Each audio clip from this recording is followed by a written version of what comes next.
Franklin County Board of County Commissioners now in session for this regular meeting Wednesday, June 3rd.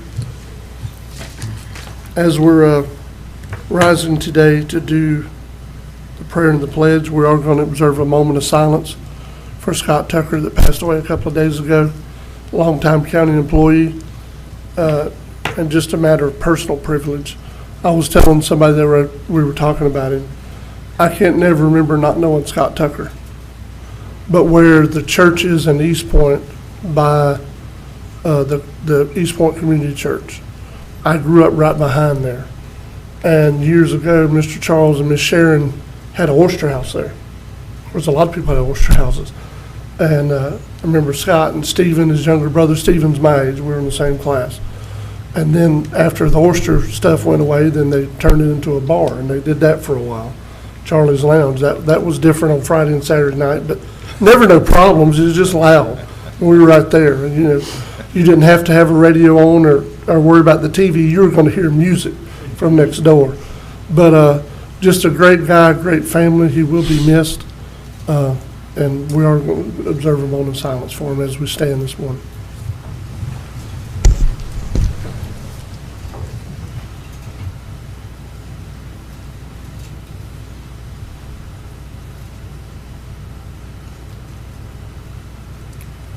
Commissioner Ward, can you lead us in prayer and pledge, please? Yes. Lord, we come to you this morning as we conduct our county business today. We pray for the many families that have been hurt in the community here of late with loved ones that have been lost, things that we just don't understand, Lord Jesus. We pray for those families that are hurt right now, Lord. We pray also for everyone in the room here. We pray for everybody out there that just needs your healing touch, Lord, and just to get to know you. In your holy name we pray. Amen. Amen. To the flag of the United States of America and to the republic for which it stands, one nation, under God, indivisible, with liberty and justice for all.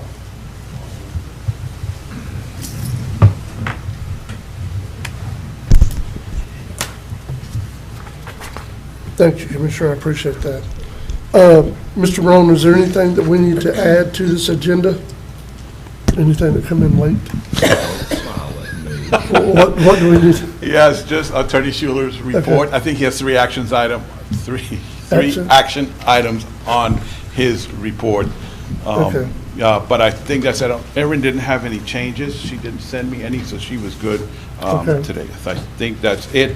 I will say, as a matter of business, when Erin gets here, so we have approval of the same item on two separate reports. I will ask that Mr. Kirschenbaum's not delay his, let us go through Erin's item for Erin's report item, action item for the same thing. She has more detail than Mr. Kirschenbaum does, but there will be information like how did the AOD vote on that.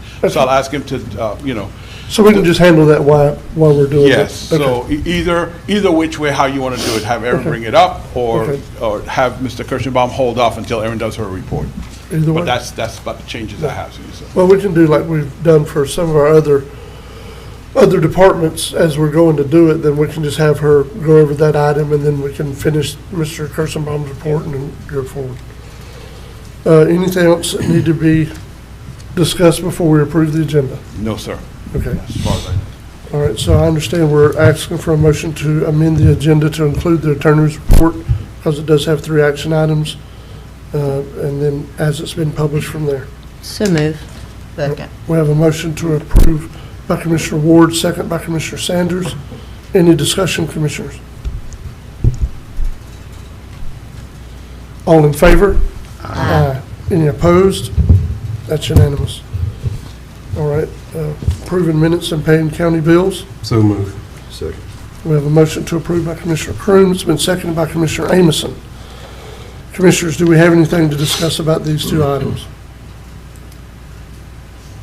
All in favor? Aye. Any opposed? That's unanimous. That now moves us on to public comments. We have one, Ms. Gail Riggermeyer. Oh, it's an agenda. I'm sorry, I did not read that far. Well, it's on agenda item number 11. We will get you, Ms. Gale. We had no other public comment, No, sir. so we'll move on to Department Directors reports. As you can tell, Mr. Neighbors' report was on the informational commissioners. So if you have any questions or concerns, you can get with Mr. Neighbors. He is not here today, is he, Michael? No. I don't think so. Mr. Fonda Davis is in the room. Okay, he had something he wanted to discuss, so I will call him up. Good morning. So, Commissioner, as you know, I have nothing that require action, but I did want to add to item 2 about the Dixie travel. Since the girls' tournament is going to be held here in Franklin County, I was asked from Dixie to help support umpires, and I just feel like I need to let you know that I will to cut down some of the problems that we've been having through regular season, to have some certified umpires come in, and I just want to help support that. Okay. Just Mr. FYI. Davis, is there anything else that we're doing that's supporting what they're doing? Or is they getting money for travel since the games are all held locally, or how's that working out? Not at this time. If they advance, then we will help. Yes, sir. Okay. And this is going to come out the line item of youth support. Okay. In the past, we have helped do this, and also with other stuff, Yes. bigger the tournament, maybe like support with ice, since our ice machine won't carry that capacity. Okay. Well, I'm in support of it, especially with it being regionals. I do think when you get to playoff time, it requires, maybe another level. Not that the people that volunteer and do it throughout the season aren't adequate, but, I know anytime we ever did something with basketball, we didn't have the same refs for regionals and districts and everything else that we did throughout the year.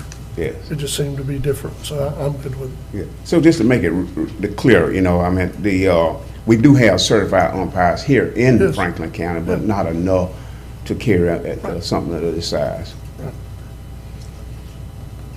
Then that's all I have for you. Okay. I got a quick question Yes. on that. We're hosting at Kendrick Park girls. Is that district championship, or is that going to be state? District. Okay, district. Yes, sir. Just making sure. And do they have that set up? Fonda, it's been a couple of years since I've been at Kendrick for this kind of thing. Do they have that set up where they're going to be utilizing 5 fields during the tournament, or just 4? My understanding would be 5, all fields will 5, be okay. used. And another thing, we did add more portage because, again, something of this nature, our restrooms can Yes. get overcrowded, overused. Yes. Yes. Okay, well, good. So is this something we need to vote on, or is this just information you're I providing us? wouldn't think so, just a memo where we Ms. Aaron maybe can, for helping the Rewind. umpires, support the umpires coming in, just contribute to Dixie Youth. Okay, we would need authorization to issue a manual check, because I believe the event is happening prior to your next board meeting. Okay. And then also, are we paying Dixie Youth, or are we actually going to pay the hotel directly from The- youth rec program support, correct? Yes, youth rep, and we'll pay Dixie Youth, we'll give, and let them Okay. bring the umpires in. Okay. So we do need a motion to be able to cut a manual check for that? Correct. Okay. Okay, just to cut the manual. So moved, Mr. Chairman. Second. All right, so we have a motion to approve that by Commissioner Sanders. I almost said Ms. Cheryl. That's all right. And Commissioner Crew, sorry, bad habits are hard. And since this was not on the agenda, I would call now for public comment before we get ready to take any action. Is there anyone in the room that would like to comment on this publicly? We're considering cutting a manual check to help pay for umpires that are going to be needed for a district tournament that's going to be held at Kendrick Park in Carabel this coming week for the girls softball district tournament. What about online, Mr. Brown? If anyone attending via Zoom would like to address this item to the commission, address the commission on this item, please indicate by raising your hand. We got her.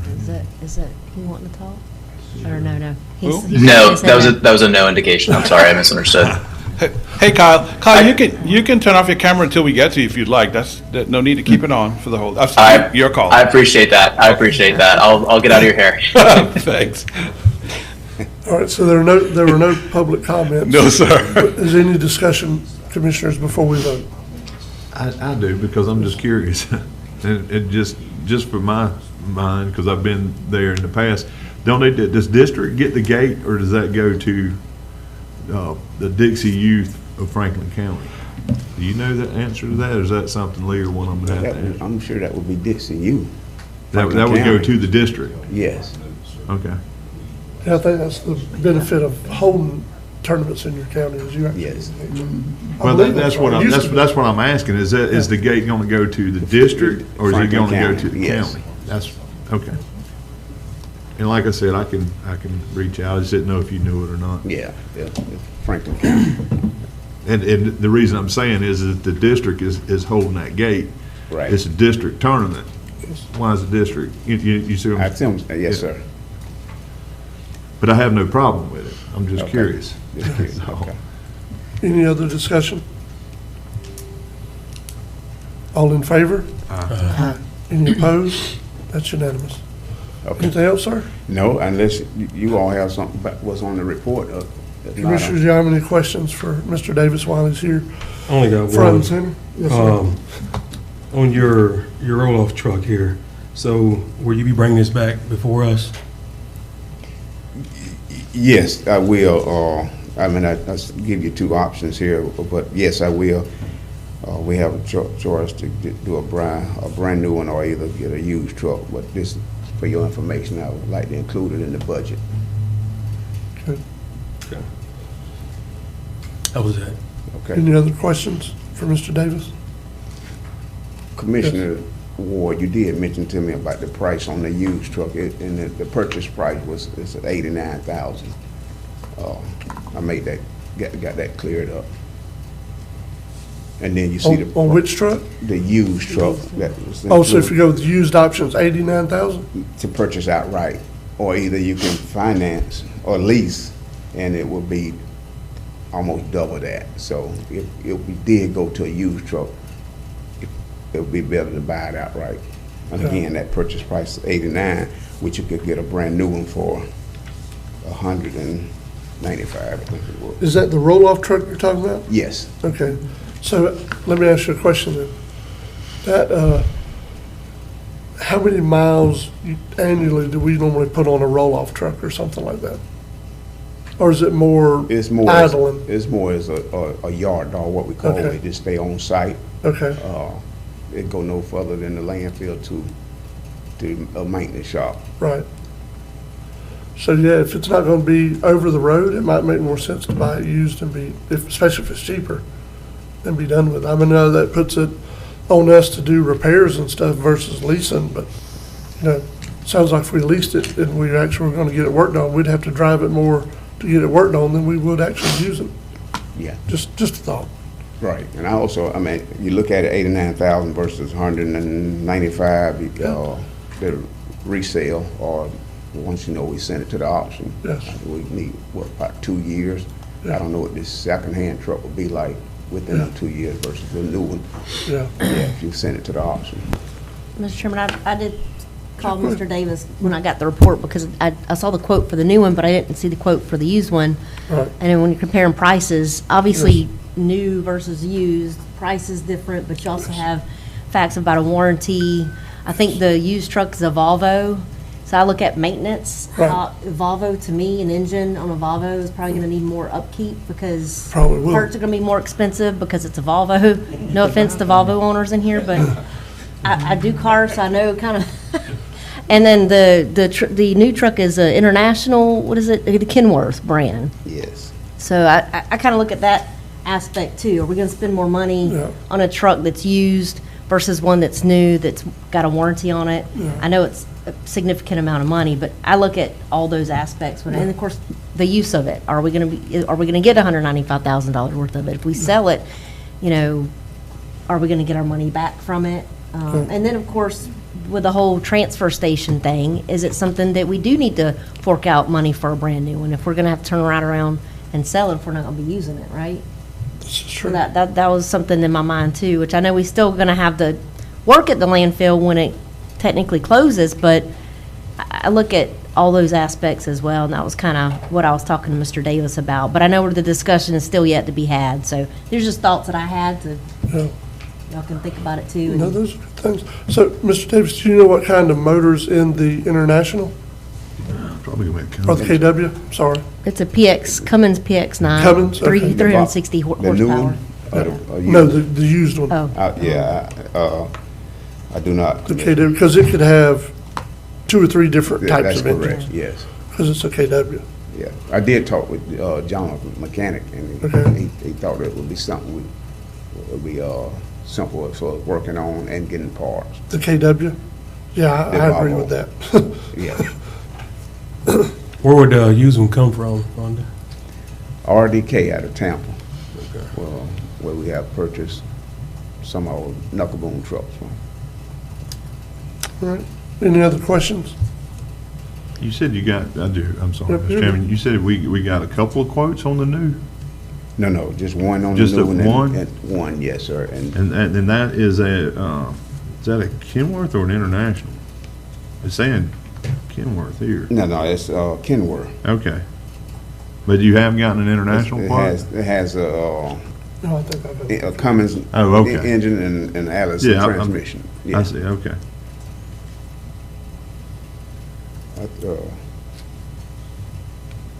Just asking. Okay. I own a few of those, and I can get with you later and give you a list of what to avoid. I just Okay. don't want to do it publicly. Yeah. But, And I also yeah. think we have Ms. Lashley here as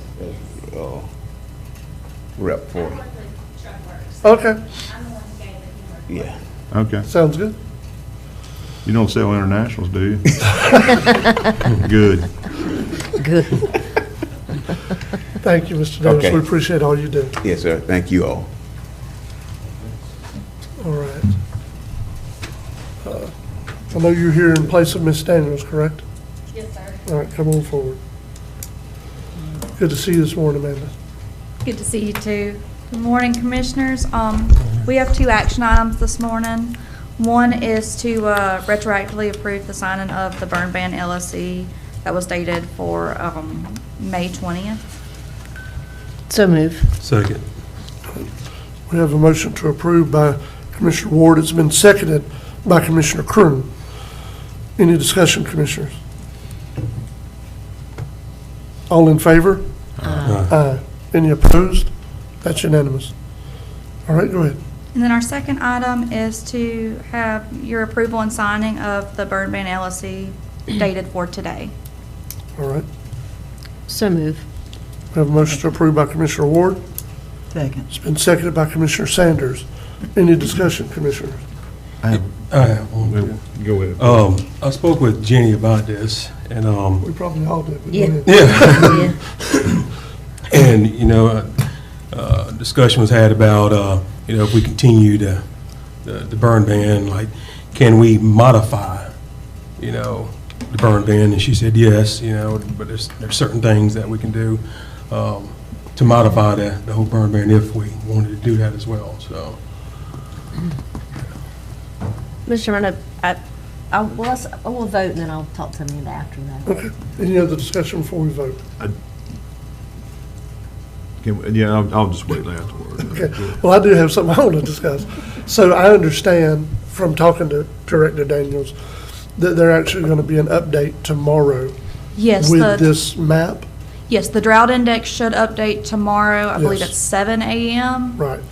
And she's going to have me look at that, Right. and we'll send an update out to all of Right. you. And if we're out of the exceptional zone, then we probably will be repealing this burn ban, is what she and I talked about. Yes. Yeah. So right now, they have different layers, and they use, the phrase they use for the worst area is exceptional, and that's the area we're still in, regardless of, I had somebody ask me about it last night about the burn ban. I said, well, they said, well, the other county didn't have 6 fires going on last weekend.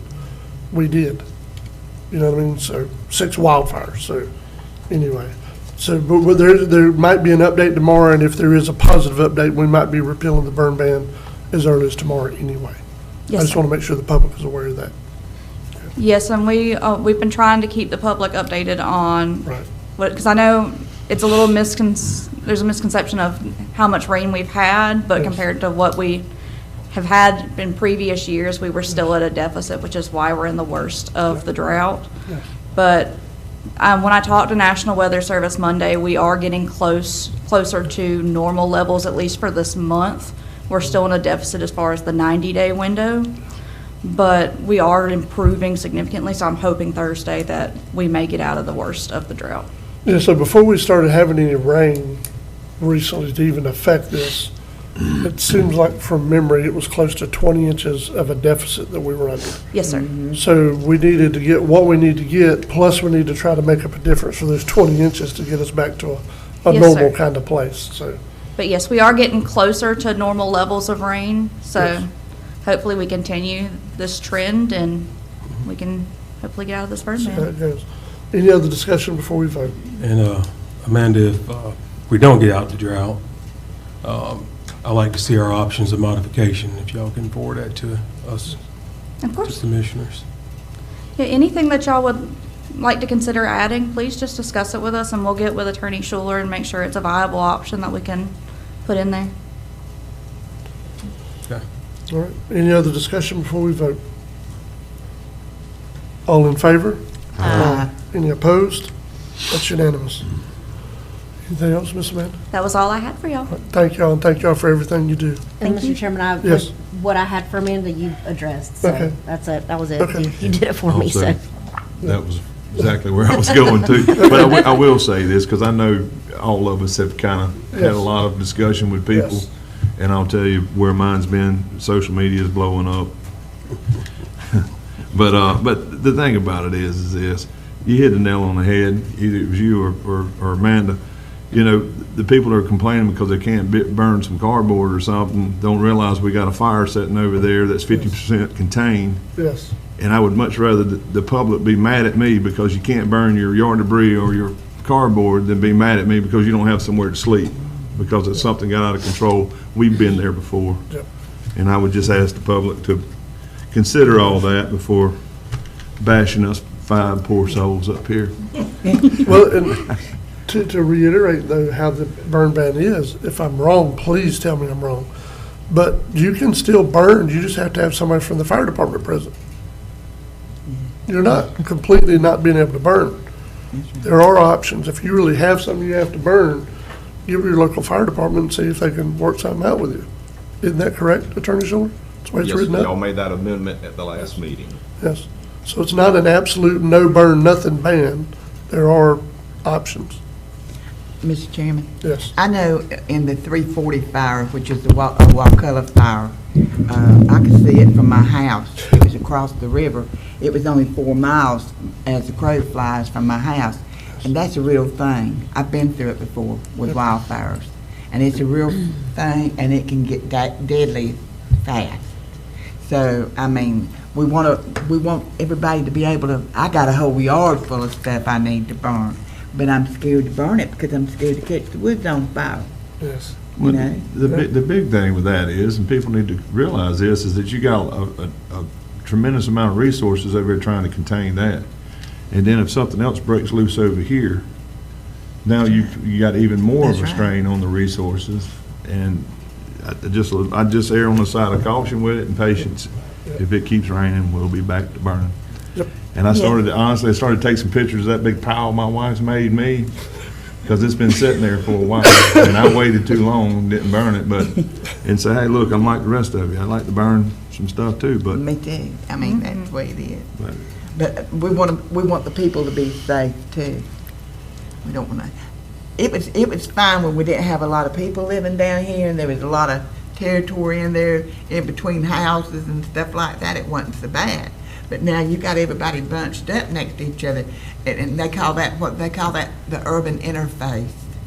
We have an urban interface now, and it's dangerous to mess with fire. Thanks. Thank you. We appreciate it, man. All right. Commissioners, Director Polis did not have anything that was action for mosquito control. We also didn't have nothing but informational from Ms. Roundtree. If y'all have anything you want to discuss, I guess you can get with them. Miss Whitney's not on the line, is she? So if she's there, I'm not trying to cut her off. I just didn't see her. I didn't see her. Okay. So if you have anything to discuss, we can get with them.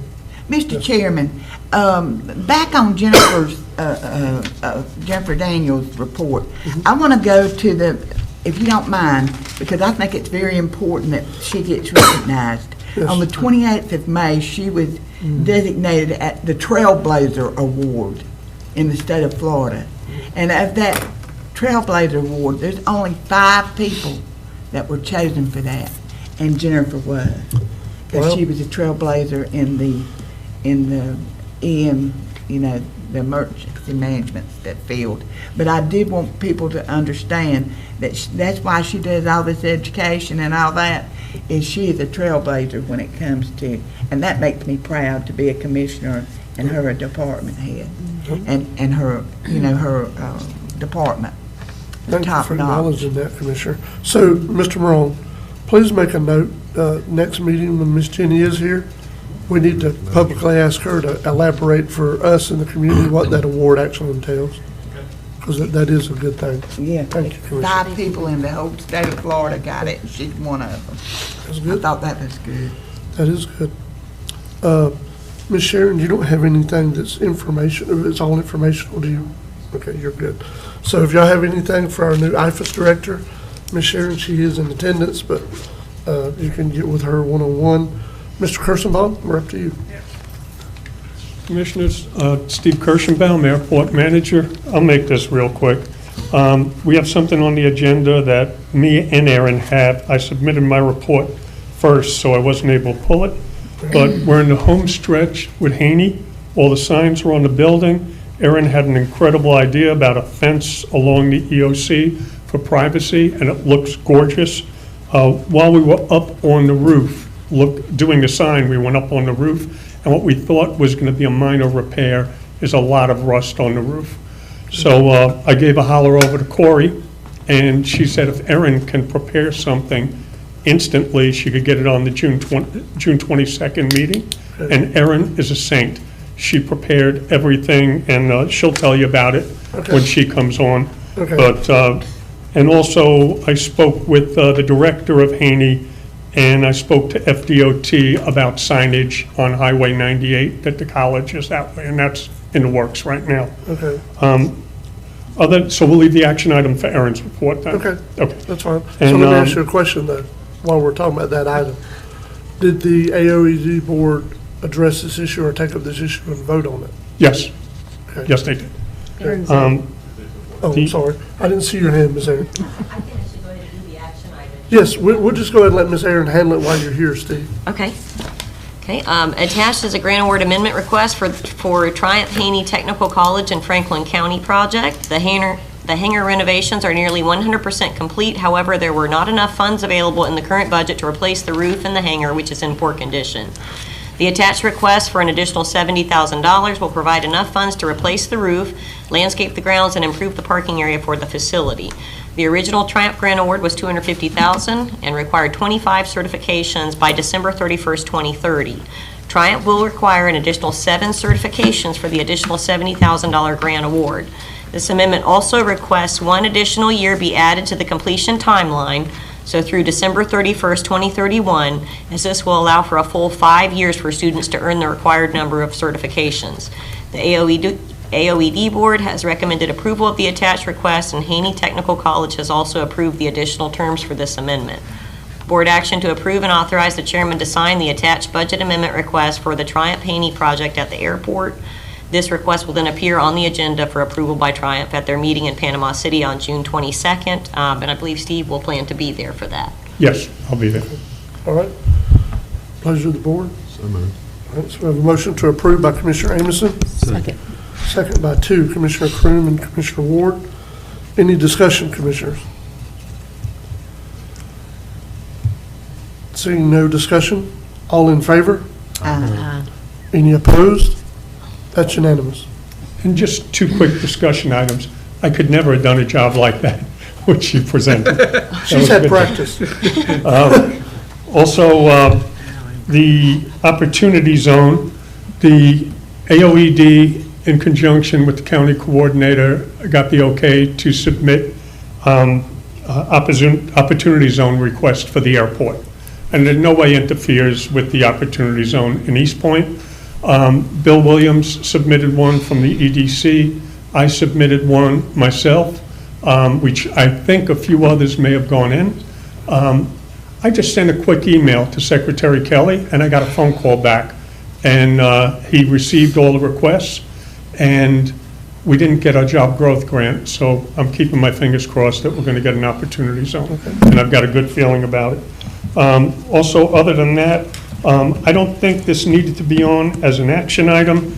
Myself and Attorney Schuler worked with the FDOT on ironing out the agreement for the staging area, and the last vote was Attorney Schuler needs to agree on the language with FDOT. It's all agreed and signed. So I was going to hand this off after the meeting. Can I hand it off to Attorney Schuler? Yeah. Okay.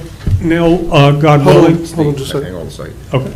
Commissioners, I asked Mr. Kirschenbaum to bring this up because when I read my notes, they say review lease, but it did not say lease approved subject to review, so my memory, it may or may not be correct. Has the board already approved this lease for the FDOT, or did you just, because my notes just simply say review. I don't 100% remember. I thought we did, but I'm not looking at it verbatim. I think it was I thought it was just subject contingent to. upon your review. Yeah. Okay. But well- that's just my memory now, which, Well, the policymaker's memory is more important. no, what actually happened is most important. Okay, well, That's why we have minutes. Yes. for belts and suspenders, Yes. can we just have a motion quickly to approve the EOC, or the FDOT staging agreement as was discussed at the last meeting and presented by Mr. Kirschenbaum this morning? Yes. Let's just say belts and suspenders, my That's notes may very well be incomplete. That's fine, that's not a problem. Okay? So you Motion and just second. want to do a motion to, the same kind of motion is what you're Just- saying? Well, at this point, it would be, I've already reviewed it, Okay. made amendments, they've incorporated the amendments, the FDOT has signed, so just a motion to approve the FDOT staging agreement, Okay, and authorize the chairman's signature. all right. So Pleasure of the moved. board. So moved. So we have a motion to approve by Commissioner Ward, Second. second by Commissioner Kern. At this time, I'll call for public comments. This was not published on our agenda, so I will call for public comment. If anyone wants to speak about this, this is your chance to do so. You don't have to have filled out a speaker card for it. Mr. Rowe, will you check virtually? Anyone attending virtually, if you would like to speak on this, indicate by raising your hands.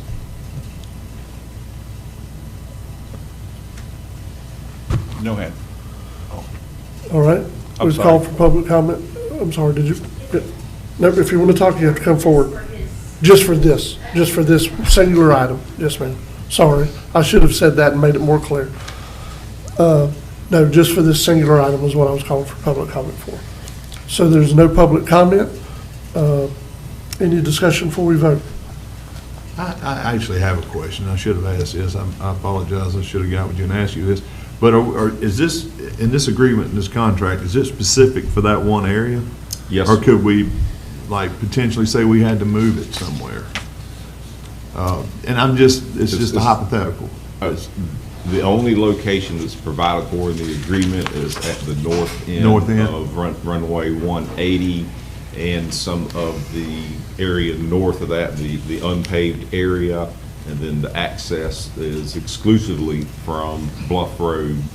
And it does not, by the way, Commissioner Ward, you would want to make sure that this leasing area or the staging area does not conflict with the Duke Energy staging area. It does not.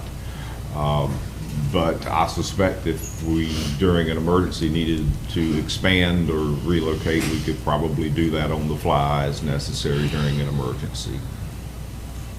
You know what? My mind was exactly on that, Commissioner Amison. I don't want to bring it up to upset this. I think we should have an addendum that as the site develops future, that the location may be moved instead of in that exact map location, because that map location is specific, I think. It is. Well, my train of thought is, you know, it's Murphy's Law. Something's going to happen, and if we're tied, but we've got access on the Powell River side. We're not access, but it's not in the fence. We could do some clearing like right there across from the ball field and have enough space there. And then potentially, if we need to bring them over there, God forbid something happen, we need full access in a state of emergency of 1836, which that is the runway it's going to be off of, correct? 1836. We could move them over there. Could it be like flexible to move them around over there is what I was getting at. And again, the reason why I bring that up is, just as soon as you plan on something not happening, that's when it's going to happen. So just a thought, so. Of course, and during a declared state of emergency, we have a lot more flexibility to make decisions on the fly as necessary to accommodate the emergency. So if something should happen before this addendum that Mr. Kirschenbaum has represented to the board this morning, we'll find a way to make it work. Yeah, so once you're under a state of emergency, it's all completely different anyway. Trust me, it's different. And also, do the commissioners have any problem with him? The agreement states. Hold on. Oh, sorry. Is this about this motion? Yeah. Okay, go ahead. So the- actually, we're under board discussion, but go ahead. Okay. The agreement states their equipment, which is their housing, but they asked if, I think it makes a whole lot of sense, that if their men are based there and their equipment is based somewhere else, in the event of a storm event, they could maybe not get to their equipment. So do you have an issue with them not only having their housing there, but their equipment there? And the agreement states equipment. Wish I'd known about that question, but we'll do it live right now. My recollection is it includes the equipment and housing, but give me a moment. Because I think it will make a whole lot I of thought sense. it included I thought it both. included both. That's my recollection, but I Let's read. verify. And there's a lot of pages. You don't have to read anything, do you? Originally, when we discussed it, the equipment wasn't in there because I remember asking the question, I'll go back and look at it, why isn't the equipment Yeah. part of it? Because it was just housing. And I voiced that to him after the meeting, and a week later, he came back and said they may want to bring their equipment in Yeah, but with that's- the I mean, it housing. makes sense. That's a question we should have answered before now. Go ahead. Yeah. Yes, sir. It does provide for the temporary storage of equipment, materials, and tools utilized by lessees, employees, and contractors. There's a laundry list of items, but it also says including but without limitations, and then you have the laundry list, but it does specifically say temporary storage of equipment, so we're covered. Okay. All right. Any other board discussion before we vote? All in favor? Aye. Any opposed? That's unanimous. No, Gentlemen, I apologize about that because I had no idea it was going to need a motion. I just thought it was bringing it here for a simple signature. I'm I sorry. understand. Things happen like that.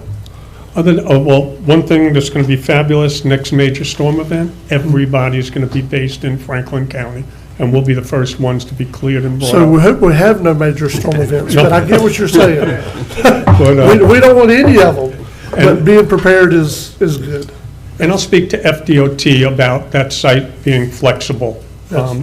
Also, any questions about anything else on my report? Do you have any questions, commissioners? I do, Mr. Chairman, but it's going back to Haney. Is everything in order? I mean, have they got their equipment in there? Are they set up? Or I know they're not completely set up, but I mean, is everything, are we rolling along? Are we going to hit the numbers that, or the time frame that they're looking for? Yes, and even if we do, the whole place is 100% set. The septic system is working, electrical is done, all the rooms are done. You got to see, I sent you all pictures of stuff. It's absolutely gorgeous. They've got their IT guy in there doing all their networking now and setting up for phones. And I think over the next month, all their equipment's going to start coming over. And I spoke to the director of the college, and she said right now there's so much overflow at the Bay County campus that she's directing them down this way. And I told her if there's any issues with housing, you let these people know that within an hour's ride of Franklin County, if they can't find the housing, is Wakulla County, is Gulf County, and Bay County. And she's been telling them that. So, God forbid they'd have an hour ride to the college, so, but. Well, we've been riding for an hour to colleges all our lives. All our lives. Hour and a half? Yeah, but it's looking real good, they're really excited, and I think you're going to find other projects coming in from them. And I appreciate the opportunity to work on that one. That's when you feel good about doing things for the county. Yes. And after 2 years of working on that, it's going to be, in the world of Judaism, I'm a Jew, it's a mitzvah, a great thing. So thank you for letting me Before you leave, do I got something I want to mention, Steve. So, Commissioners, we don't have to make any decisions today that I want to ask you for, but I do want to at least put a thought out there for you to consider. I know when we reinstituted this airport board, it was Airport and Economic Development. We have since, as a county, started doing an EDC, Economic Development Board. The issues we're running into is there needs to be a conversation with one person, at the most two, not 3, 4, or 5. So at some point, I think if we're really going to have an EDC and get it where it needs to go, I think everything economic development needs to funnel to that board. And if it's airport related, it'll funnel back to the AOED for their approval. Yes, it does make it a longer process, but I think it'll also free up the airport board to do some of these infrastructure things and some of the things they're doing to try to improve the airport and improve the usability of the airport and create jobs. But it would give us, so these are things we really didn't know because we didn't have an EDA before now, or EDC. But as people have been waiting to want to help Franklin County, and there's now a mechanism to try to do that, they don't want to talk to a bunch of different people. They want to be able to talk to one person or 2 people and be able to handle it. Because a lot of times with EDCs, there are NDAs, there are other things that are going on, and they want to know and have reliance that we're handling things the way we need to handle them. So just a thought for us to discuss later, but that's something I think we might need to consider. In regard to that, Mr. Chairman, I actually had that discussion with Bill Williams this week, and I said, I could kick the doors open in this industry, but it's going to get handed off to you and your board to follow through. And in that respect, I think it would be incredible winner, because hopefully there'll be a great team on that board that's going to work economic development. And I know I can't do it all, and that airport board is volunteers, but I can't be chief cook and bottle washer. Yeah, well, no, those EDC members are also volunteers, but it's a board of about 13 members. Yeah. So, yeah. All right, no, I'm on board with that, but I don't want to get it shut out of the process if I see an aerospace company that's interested. We understand. I'll open the door, I'll hand it to Bill, goes back to the airport board. Are you guys okay with that? Well, we haven't made decisions about that. Well, I just mentioned it for discussion.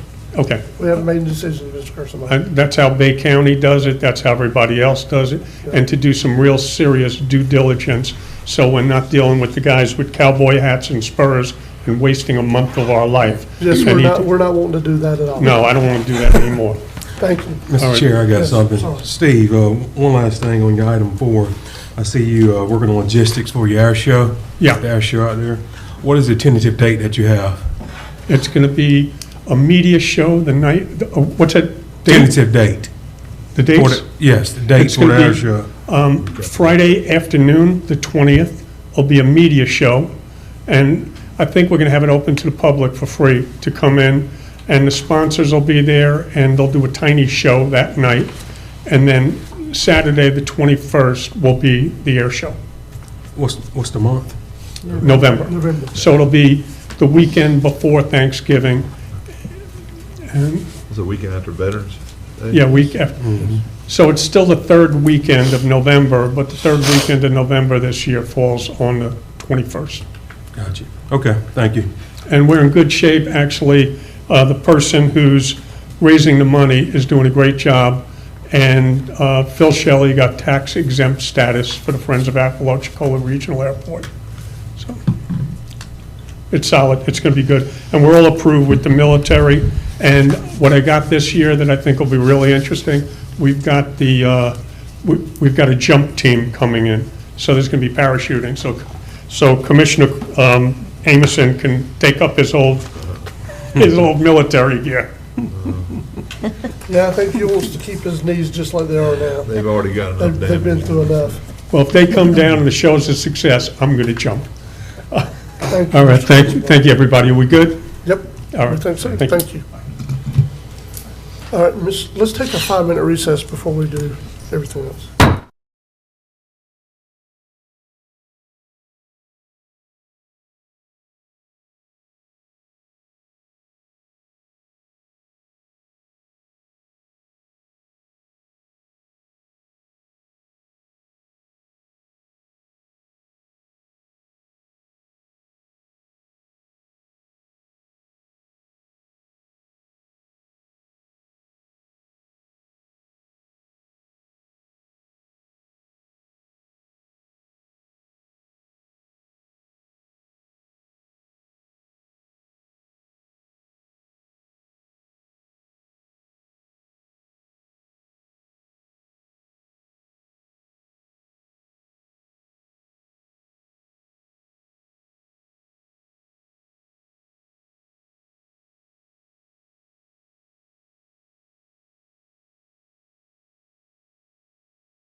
first one is. Franklin County Board of County Commissioners now back in session.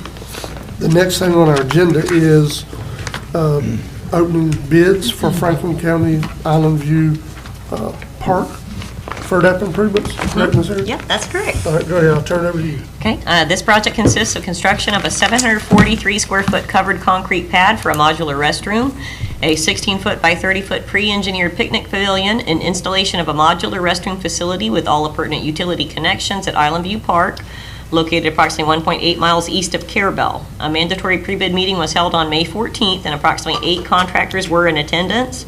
This is the second time we have bid this project. The first time bidding, the 2 lowest bidders did not have the appropriate documentation. So board action, once we open these bids, will be to release the bids to the project engineers Dewberry and Associates for their review and recommendation for award. Okay. Okay, and the first bid we're opening today will be Galloway Construction Incorporated, located at 122 Oyster City Drive, Suite A, East Point. Again, Galloway Construction Incorporated.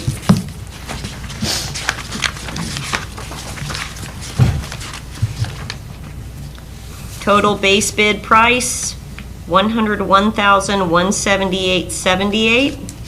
Again, total base bid price, $101,178.78, and the bid bond is included.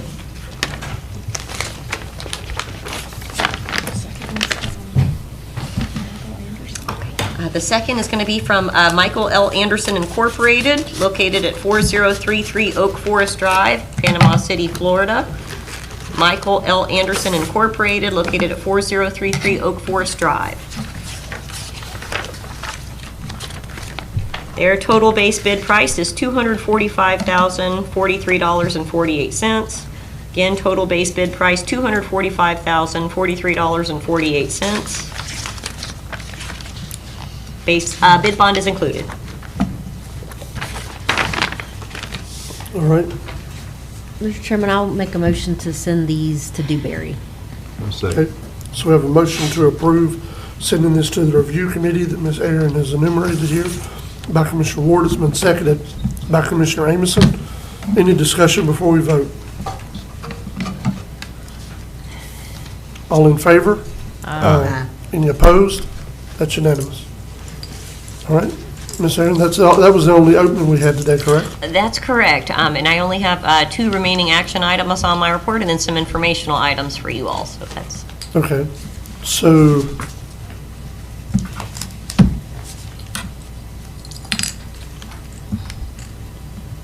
let's go ahead and do number 2. Since there's just 2 of them, we'll just do them individually, Ms. Aaron. Okay. Okay.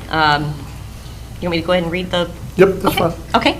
It's time again to renew the rolling dump truck lease purchase agreement for the Franklin County Road Department. The Florida Sheriff's Association contract cost for a new 2026 heavy-duty Mack truck is $202,295.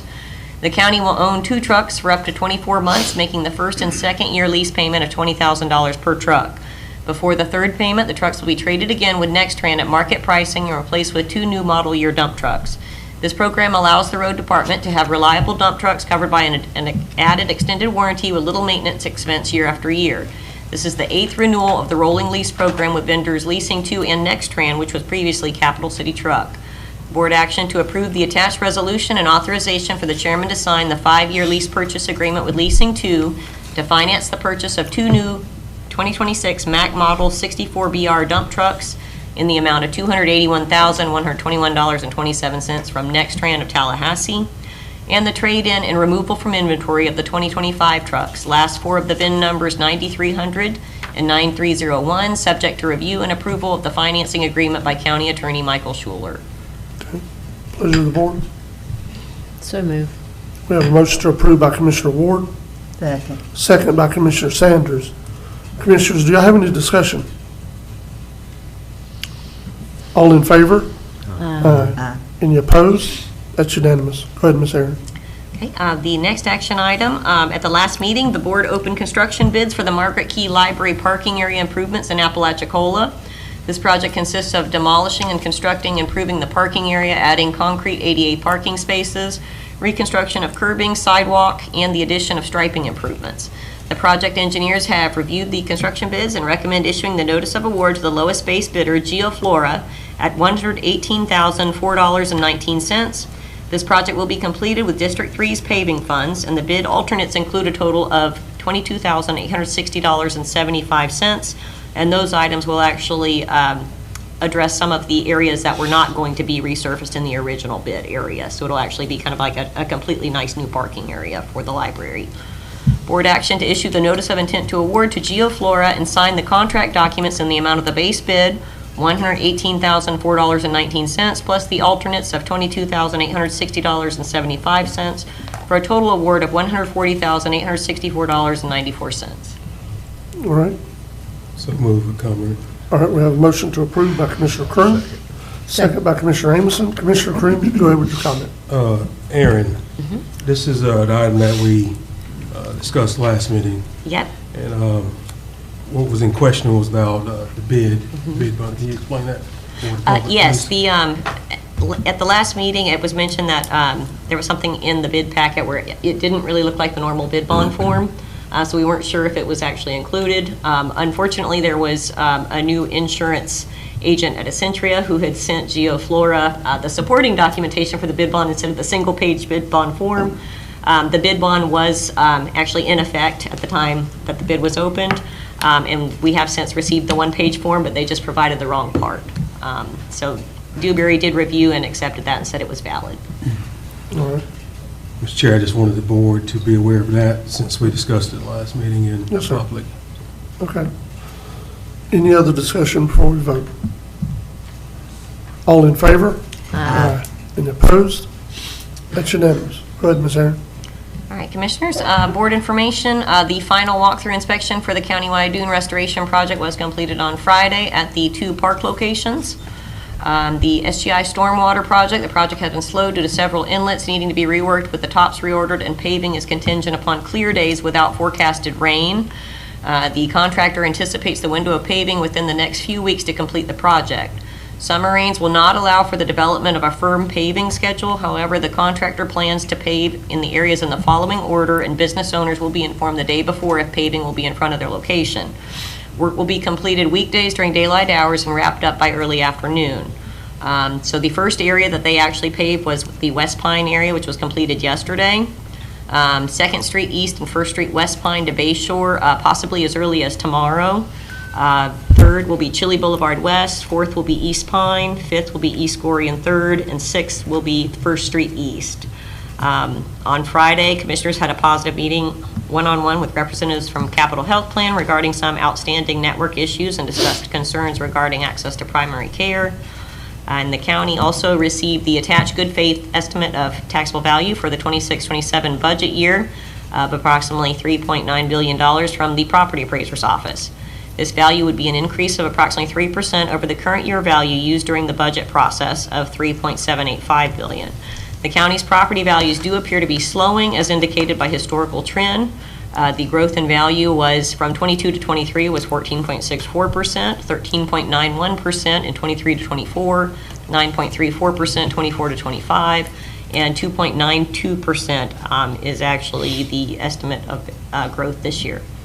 At the current millage rate of 5.0459, this 2.92% increase in value would result in a $576,304 increase in ad valorem property tax proceeds at the same rate.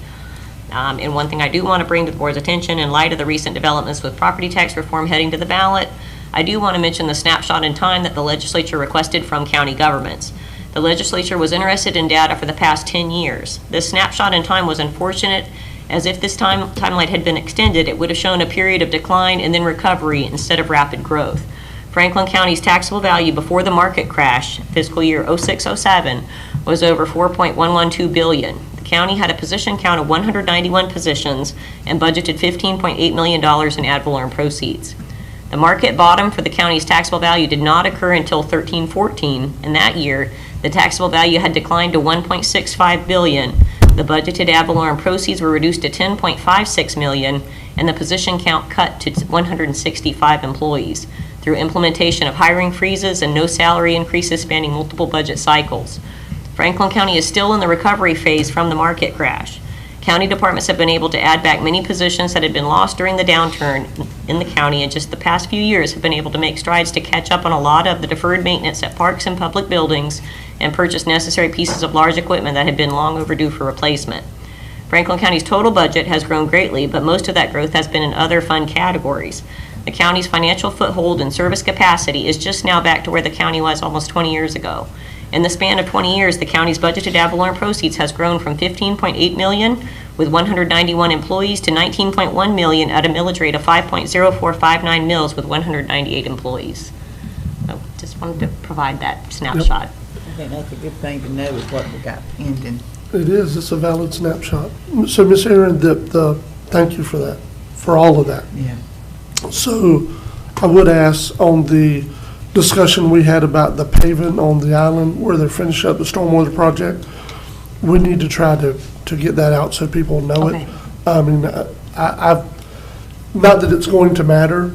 I've talked to business owners that I found out later that they talked directly to the contractor the day before and they're still calling me and wanting to chew me out because there's work going on in front of their building, even though they were personally notified. So it's probably not going to change that, but to help all the others out, we need to make sure we publish and they know as there are days that they can work and they're not rain days, then they're going to be coming from here to this area. So if you're next, they're coming your direction. And I would remind everyone, part of the reason we're in this area is last year when we were ready to actually start the project, several of the business owners of the business district called and tried to get the county to respond to delay starting the project because they didn't want to miss business. So we've done our best to work around this. And it is what it is. We can't work around every season and every schedule. The work's got to happen, so. And we're close to having a nice pothole-free area, so Yes. there will be something positive out, after this period of inconvenience. Yeah, Mr. Chairman, we'll see. on that, Aaron, did you get a hold to the FDOT about the signage? Actually, with FDOT, I've not heard anything more from them. Okay, okay. I got that contact, I don't know if you want to reach out to her that I sent you. Because while we're on the subject, FDOT, I did call them I know last meeting we had a discussion about some areas of concern in our county. I contacted FDOT, sent them email, not heard back, and then miraculously they called during the meeting last time. I called her back and we spent about an hour and a half on the phone. I did mention St. George Island issues that we had brought up at that meeting, and then other issues. And of course, she's going to put that through to their traffic ops department and give us an answer. There's going to be some changes on Avenue E, not changes that we would probably want or like, but that's coming down the pike. I did ask about a crosswalk on Leslie, lighted, especially at night, and that is in the works too. But that's all she could tell me. All the rest was forwarded to the traffic ops folks. So, and if you need that contact information, I'll send it back to you. But she seemed real responsive, and I told her that you might be reaching out to her specifically for the questions that was raised at the last meeting. Commissioner Ward on that, also spoke with a guy from FDOT about the lights and everything for the city of Appalachia down here. And what I've been doing also, I know we get these emails occasionally with candidate resurfacing project and they ask about other areas. So I always go to that comment section and copy and paste what our issues and put in there each time, so just a FYI. It never hurts to ask. Right. I mean, I've been on the board 6 years, almost 6 years, and I've asked every year, can we have this, sometimes twice, and sometimes they'll say no, and they send a whole bunch of stuff. I think I forwarded it to you to send out, but they have all these rules and all these regulations that they go by as to how they determine a speed limit change or a double line or all that kind of stuff. So, I don't know, I think I forwarded you to forward the... That doesn't always, the problem is, Commissioner, that doesn't, and I wasn't trying to cut you off, I'm sorry. That doesn't always boil down to what we think makes sense. So before we got the traffic light in Eastport, I had someone help me understand their warrants or their things that they say call for a light. They have about 8 of them. A couple of years ago, before we ever thought about getting the light, we actually, as this board, we drafted a letter I wrote out the warrants that it meet, the criteria that it met for needing a light. They still denied it. We got that light because Representative Shovey helped us get that light. Because we knew the paving was gonna happen, if you're gonna do it, now's the time to do it. You don't wanna tear up new paving for a light, so. But that come directly from him. So even if you answer the questions they want you to answer, that doesn't always mean you're gonna get what you think you're gonna get, is all I'm saying. Well, Mr. Chairman, has anybody heard from DOT on the repaving of 98 between East Point and Carabel? I know they said the culverts, they said Now they're one doing time sidewalks. that they were trying to, wait until after the spring break, and now we're rolling on to almost 4th of July. Are they just leaving us alone? Now they're gonna wait after the hurricane. That's what I was gonna say. I wish they would wait after hurricane season, but anyway, They did last year. they waited did, till that's after. what they said last year. But then they said, it's just dealing with state agencies and federal agencies. It's not always easy. And we get the brunt of it. Not complaining by any means, but You know. I will say that I did look on the FDOT website, and they have 600 days in the contract, and they're like 36% through those days, so they got so many days left, I think 200 days, anyway, they've got days left, but they better get on it, because those days are gonna wrap up real quick. Mr. Chairman, And what they usually Why are we do. picking on FDOT? We're not, we're just. I know, I'm not gonna I'm another just saying, call. We're just having a discussion, we're not This is picking more, on. this is more of a concern for me and Commissioner Croom, because I have looked at 98, 319 all the way through. But we've got, it's not lights, it's not sidewalks, it's not pavement, but we've got some major issues with trees.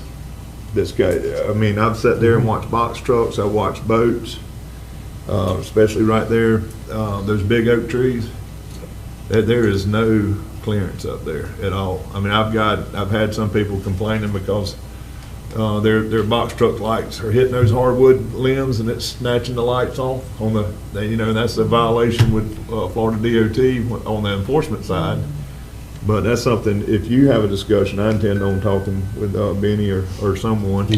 You may want to elaborate on that, because honestly, we share that district on one side and the other, and I hadn't seen it anywhere else. It's just that old historic area. They're beautiful trees, but, something's got to be done. I'm not saying cut the whole oak tree down, but they're going to have to trim those up some, because it's becoming a major traffic issue with commercial traffic, and that is the only commercial corridor through, so. I do know this.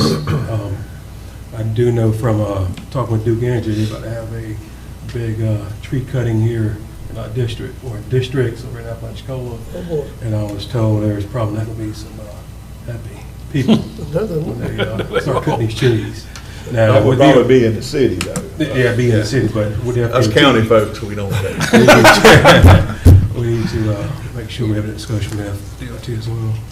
And just so the board's aware, Mr. Chairman, you can call Benny, but Benny has no control. He's Right. going to refer you to somebody at FDOT. I do have the contact that I feel like y'all can reach out to about the trees, because they're in traffic ops, and they're the ones that do all that stuff, so, That Tammy? Tammy, yeah. Well, And that's, you just she's never- one of many. Yeah, you just never know how it's gonna go, so Yeah. we've had, and I'll say this, and then I'll leave it alone. We've had at least 2 or 3 times that we've approached them in the last couple of years about removing the 3 trees that the property owner said they wanted to have removed. They were fine with it, but DOT wouldn't let them. They were just to the east of Jefferson Street in Eastport by Centennial Bank. When you're looking out, you're looking at 3 trees. But now that they're doing the paving project through 98, they had to redo the sidewalk, they took all 3 trees down. Seen that. I mean, like, Unbelievable. they were just as alive when they took them down as they were 2 years ago when they told us they couldn't take them down.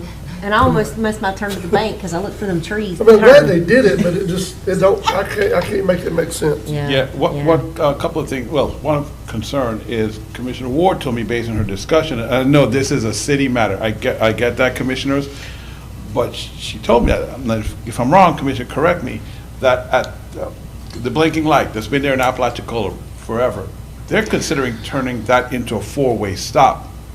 I was That's gonna a bring bad- that up, because I that's a didn't want bad the thing. public to be like, what? I'm sorry. Is that- I didn't know if that- FDOT is Yeah. considered Yes. that? Yes.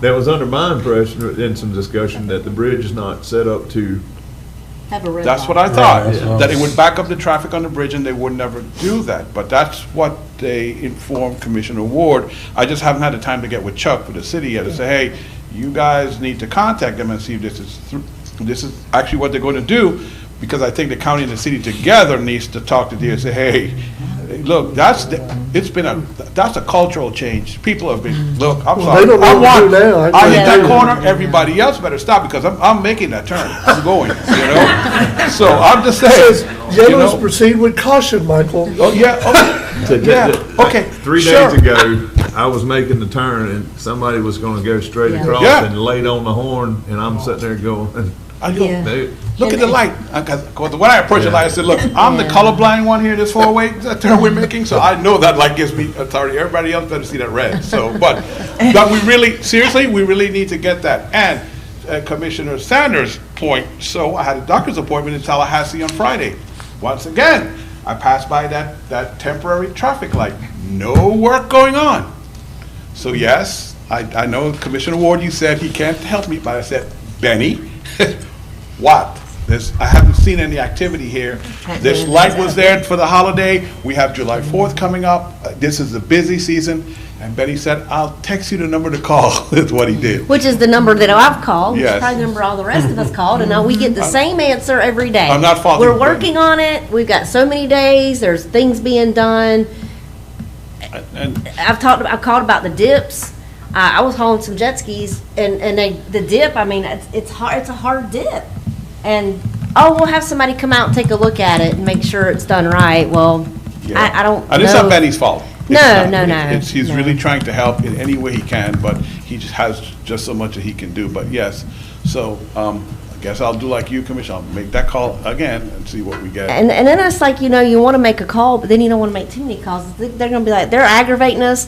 We're just going to stop because Yeah. we're not going to keep doing, Oh, caller ID, Franklin County. Yeah. Click voicemail. Yeah, so yeah, Yeah. I get it.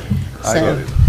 Yes. But I just kind of want to bring that to you guys' attention. Okay, yes, sir. When you talk to Chuck, let's make the flashing light intersection even better with a roundabout. That'll really make it work good. Oh, I don't Lord. believe that would be conducive to those semis and stuff. No, that wouldn't help us so much. In a strange Oh, city, have you ever listened to Google Maps or Apple Maps and do the roundabout thing? Oh, You ever Lord tried that? Jesus. Oh, my goodness. I get lost, I run around. So, yeah. But anyway, I just kind of want to let you know, bring that to your Okay. attention. I'll get with Chuck when I get a chance, and I will call Traffic Ops again, Commissioner Ward, and talk to him about that light, that temporary light that it seems is just sitting there, nobody's doing any work. Yeah. You know, so, anyway. I'll give you the guy to call. Okay. You got a guy? I got a guy. I got a girl, got everybody. So before we transition to Williams and Mr. Walker, Miss Ashley from Truckworks, is it Truckworks? Okay, was here to speak about, or to be able to weigh in earlier when Mr. Fonda was here. She just didn't know the correct time to speak. So since she's drove all the way here from Dothan, I'm going to allow her to address the board and say what she needs Thank to you say. so much. Thank you, Miss Ashley. So I didn't know whether to interrupt Wanda from earlier. Board meetings are kind of intimidating a little bit, but if I could just add something to the roll-off to take into consideration for the vote. I don't know if you're going to be voting for October for the budget or if you're going to purchase now, but so the cost, I think you have the quotes in front of you for Yes. $195. So that is for the unit that we have on the ground now, that's stock, that's racking up days on hand, floor hand.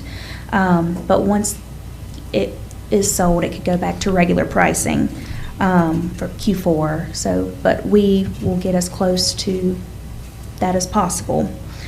But, so with the cost at $195 and a 2-year guarantee of $125, that puts your yearly operating cost at $35,000. You know, you could pay it outright if you choose to do so, or finance for the 2 years and make annual, either monthly payments or annual payments. And you won't have the operating costs such as labor or parts, or, you know, and we have a road tech at our shop that can come down here as well. All right, let's see. And of course, we put the buyback number up front. So when you purchase a truck, you know what your rate's going to be, and you know, no less and no more. Okay. We need to make sure, Ms. Aaron, that all that information is included when we're having that discussion. I would ask you, Ms. Ashley, just since you're up here, we can ask you. So if we are leasing the trucks, and you say you have a mechanic that can come and. Road technician. So what does that look like, though? Does it depend on what the repair is? Right. Whether it's something we pay for or whether it's covered under warranty? Right. So the truck will stay under warranty the entire time that you have it. We'll put a two-year warranty on it. The only thing that wouldn't be is, you know, like something driver error or operator error. That wouldn't be covered. But such as sensors, your engine, your transmission, anything warrantable like that will be covered. Okay. So during that whole time as well, would they have to coordinate with us to know when it's time to change the oil, or we're changing the oil? How does that work? So either or, it works. You don't have your first oil change till 30,000 miles. I don't know exactly how many miles Right. you'd be putting it on at the landfill, but Right. I mean, I'm sure you'd have to replace your filters, like your air Right. filter, a lot of dirt and Right. particles up in the air, but Well, the only reason I'm asking that, with my background in auto parts, is so if we are gonna change the oil and filters and we're doing it, are y'all supplying the oil and the filters as part of the so warranty? the county would have to purchase the oil and the filters to play, because the warranty won't cover a service. It just covers the labor. Not on the service, Okay. but for warrantable Right, but- repairs, it would. But I guess what I'm getting at is we would have to use your oil and filters. They No. couldn't go buy them from somewhere else. You can buy them from anywhere. Okay. Well, sometimes they've said that will void the warranty. Not You know, this. I've heard that. So, but I was, and I'm glad you said that, because the Supreme Court actually weighed in on that in the 70s. So anytime somebody's going to tell somebody they have to use their oil and filters, they're supposed to be supplying them free of charge. So Really? that's why you're not doing that, I did yes. not know that. It's the Moss-Magnuson Act. Now you can go to your local auto parts store and. Because everybody that does what we call aftermarket auto parts, Yeah. they're paying for the patent to be able to even produce that part. So you then can't tell them it's an inferior part when they've had to pay that dealer or whoever did that design for that oil filter, that somehow the oil filter is not supplied by the original equipment is somehow, inferior. So that's how they address that. So that's why I was asking, just to know. Yeah. Didn't want to get us in any hangups. Yeah, of course. Does anyone have any more questions? No, I'm just glad to see you here. Yeah, thanks for We see coming. you all the time, or see Truck Works all the time at our conferences. But Yes. they never Yes. come to Franklin County. We always tell them, They come to did. Franklin They County. did. I do. So I've been by several times to see And you Honda coming and the from road Dothan department. makes it even better, so. Well, thank you. I appreciate Yeah. that. I think it's Yeah. important to show your face. And please don't be intimidated. We're easygoing folks up here. Yeah, y'all are. I can already tell that. Thank you, Ms. Ashley. Thank you. All right. All right, Mr. Walker and Mr. Cozart, we're going to have a discussion today, apparently. I was going to tell Ashley to watch WWTVY, my daughter. She's in Dothan, so. Yeah. She wanted to just catch on news kind of there. But I'm David Walker, CEO, Georgia Wings Memorial Hospital. I have with me Mr. Michael Kozar and Ms. Julie Dennis to talk about the Rural Transformation Grant. There's a Northwest Florida Rural Hospital Collaborative. This is this grant that we mentioned a few months ago. Back in December, we hosted the leadership of ACA at our hospital to talk about this particular grant. I think the state of Florida was getting $200 million of that money, and they wanted to roll that money into the rural communities.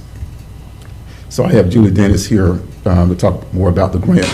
But we have about 7 hospitals, including Georgia Wings Memorial Hospital, that is part of this particular collaborative, which is Calhoun Liberty Hospital, Jackson Hospital, Madison County Memorial Hospital, Doctors Memorial Hospital in Perry, Doctors Memorial Hospital in Bonifay, Northwest Florida Community Hospital in Chipley, that's Michael Kozar Hospital there. 3 of the hospitals are hospital district governmental hospitals. We're the only county hospitals, and the other ones are 501c3 hospitals there. This particular grant is a service grant, coming into our local communities, different services, the grant would would offer us as well, I have listed on what I call the MOU snapshot. But I'll bring Julie Dennis up to talk more about, the grant process and the inner workings of the particular grant. This is a very competitive grant. You're going to have a lot of individuals in the state of Florida as well as outside the state of Florida applying for these particular grants as well. So like I say, very, very competitive. But I'll bring Julie Dennis up now to talk more about the grant, and then we can talk about the MOU. Okay. Good morning, Ms. Julie. Good morning. Good to see all of you. I'm Julie Dennis. I am the CEO of Ovid Solutions. It's a full-service grant firm based out of Wakulla County, so we're your neighbors. I know many of you from my past experience prior to 2019. When I started Ovid, I was the Director of Community Development for the state of Florida and worked with you guys in that capacity. So fast forward to now with Ovid Solutions, we've grown and we're a full-service firm with about 13 part-time people, or 13 full-time people and about 15 part-time. And today I'm here because we have the pleasure and the honor of supporting 7 hospitals across Northwest Florida in the Rural Health Transformation grant process. So I appreciate the opportunity to work with Mr. Walker and work with Weems Memorial Hospital. So our role in this process is to make you guys as competitive as possible, right? So as grant developers, that's what my team does. We're here to make you as competitive as possible. And Mr. Walker went over the specific grant and at a high level detail, but I will reiterate on a couple of things here. So this is a federal grant that came down to the state, and we are applying to AHCA, the Agency for Healthcare Administration, for these funds. There has to be a lead applicant. Calhoun Liberty Hospital is going to be the lead applicant, but Weems is going to participate as a rural service site while preserving all of your local governance. So the MOU that you guys are looking at today, this is not a binding agreement on the grant. This is just a commitment to partner with your other 6 hospitals across Northwest Florida. And that partnership is pretty important. It is required, and it's also something that is reemphasized several times through the grant application. And in my experience in grant writing, when they say they want a consortium, they want you to partner. And the reason is because from a regional perspective, you're going to provide more impact. Plus, in this particular grant program, they have some requirements that not one lone rural hospital could actually meet on its own. And so, it really makes a big difference there. And if I'm being frank and honest, this is the first time that AHCA has really had a grant program like this. This is a big grant. They're getting a lot of recipients, and they're going to be grant managing, which is something that their agency is not used to doing. So when you see these calls for consortiums like this, it's usually because it's limiting the number of grants that they'll actually award, so that they have to, the staffing capacity to do that. So something that Mr. Walker pointed out earlier that I think is worth underscoring is that this is a services-based grant. And at Ovid, we support several hospitals across Northwest Florida, and we know what you need. You need operational funding. You need facilities funding. You need money to build things. And unfortunately, that's not what this grant provides. It's a services-based grant. But what I can tell you is that the way it's been written, and this is something that this consortium of hospitals have been working on for about 6 months now, collaboratively, well in advance of the cycle starting. And so the people that are going to benefit are the people in your community through the services. So through telemedicine, this grant would allow for services to be provided at Weems Memorial, specifically services in oncology. So instead of driving to TMH or to Tallahassee to go get for an oncology for a cardiology appointment, you could have that service here in Weems Memorial Hospital. You can consult with those same doctors, you can get that retreatment here, and it saves you that trip and just provides that access to your community. From an oncology perspective, that's exciting too. Moffitt is the partner on this particular grant. So instead of driving to Tampa to get world-class advisory support for oncology, you'll be able to do that if awarded here at Weems Memorial Hospital. So this is game-changing in a big way. There's also stroke and neurology support and behavioral support that'll be part of this. And so I think it's a very good opportunity. And while it's not giving us the dollars for operations and the dollars for facilities, the services and the access to health care is really going to change in this community if the grant is awarded. So that's what I've got. I wanted to kind of, tell you, that the grant is on a short timeline now. We've been working for a while, but it is due next week. And so, today, what's in front of you is the MOU for signature, and that is a partnership with those other 7 hospitals so that you guys can put your most competitive foot forward for this opportunity. And I'm happy to answer any questions that you may have. Okay, thank you. Mr. Chairman, I've got a couple. All right. So obviously, the governor has not signed his budget yet. And you probably don't know how much money this grant is going to be for, because again, do we know how much is out there to be had? Yes, we do. So, so there is a little over 200 million available in the state of Florida for this, and it's a 5-year grant, and I want to say the total is upwards of 30 million collaborative wide across those 7 hospitals that would be coming, that we'd be applying for. Yeah, the state, ACA divided it into super regions, and we're all located in what the Northwest region is, and what's been totally allocated for that, from my understanding, is $41 million for the 15 initiatives that ACA had laid out. So each initiative has a different value to it, but the total for the Northwest region, which all 7 hospitals fall into, and why we came together as a group, is to try to tap into that $41 million. And then ACA, the Agency of Healthcare Administration, it's a $200 million grant, and they get 10% off the top. Then the other money rolls down. The category that we're probably applying for maybe around $10 million, 10.5, all of the 7 hospitals in that particular region there. But the ACA wrote the grant as a service grant, meaning that there are no dollars coming to Wings to pay for a cardiologist. That's what I thought initially. I was gung-ho about that. But they will provide services to the cardiology group to, provide different telehealth services. I had a cardiology appointment since March, nothing too serious, but I'm still waiting on my referral. I mean, waiting on somebody to call me back. So we know that, there's a shortage of that, here in our particular area here.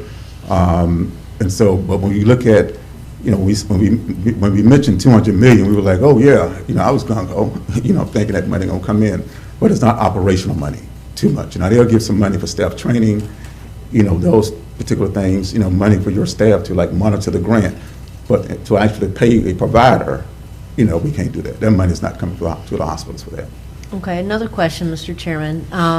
And just, I remember sitting with Mr. Kozar and you many years back, and that was my biggest things was, why can't we get some specialists to our area so that people in our community that may have trouble with transportation or aren't physically able to drive the distances that are required to see a doctor. So I'm very, very happy to see this.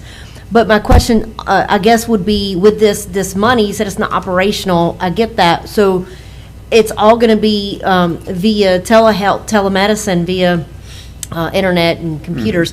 Do we have, is this money going to also help pay for, I guess, the infrastructure, if you will, for the software and for the equipment needed so that patients can go do these telehealth visits? Yes, it will. Yeah, so part of that is to pay for the subscriptions and equipment, for the telehealth services. So money can be used for that, per se. And so usually what will happen is that, we'll have, telehealth carts that we have at the hospital and some in the clinics.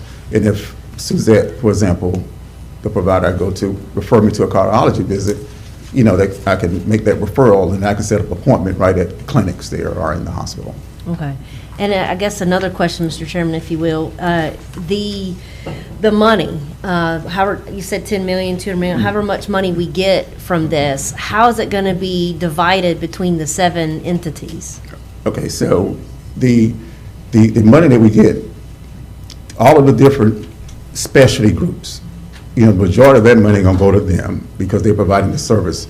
And then the 7 hospitals will get money left we'll get a pot of money for staff training, staff development, staff, hiring a staff to really coordinate, those meetings, those trainings or that program. So it'll be divided. You got 7 hospitals, so whatever, that pot of money will be divided. Now, if a hospital, just say when ARCA approved the grant and one of the hospitals, for example, Northwest Florida, say, hey, I really don't think I want to do that. And then now there's more money will be divided by the other 6 hospitals. So, there's a portion of that money will be divided evenly among the 7 hospitals per se, but the majority of the money will go to the specialties care because ARCA designed the grant that way. Okay, thank you. I think that's all the questions I have right now. Anyone else? I got a question. Okay, so if we set up, let's just say we get this, and we have to increase our staff, is there going to be some type of profit share as far as the hospital with these visits at Telemed? I mean, that way we can pay for that. What I'm saying is I don't think this is going to be a reoccurring fund. So if we start, beefing up our personnel out there, how are we going to pay, how are we going to justify increasing that salary cap? So Michael may want to speak to that, but yeah, you'll have, we'll be able to bill also, for the telehealth visits, maybe charge a facility fee, for that. Because that's one of the questions that we kind of presented out there, saying, okay, we partner with these telehealth vendors here, of course, we may have to have staff for that. How can we sustain it? And so, the point is that, well, you all will be able to bill, from your revenue, facility fees and different things like that to help us kind of like sustain, the particular program. And then let me just add one other thing too. We're looking to start an oncology program also, an infusion program, cancer treatment program here at the hospital, fairly, within the next few months. And that program then would definitely partner with Moffitt, so that's a game changer with that.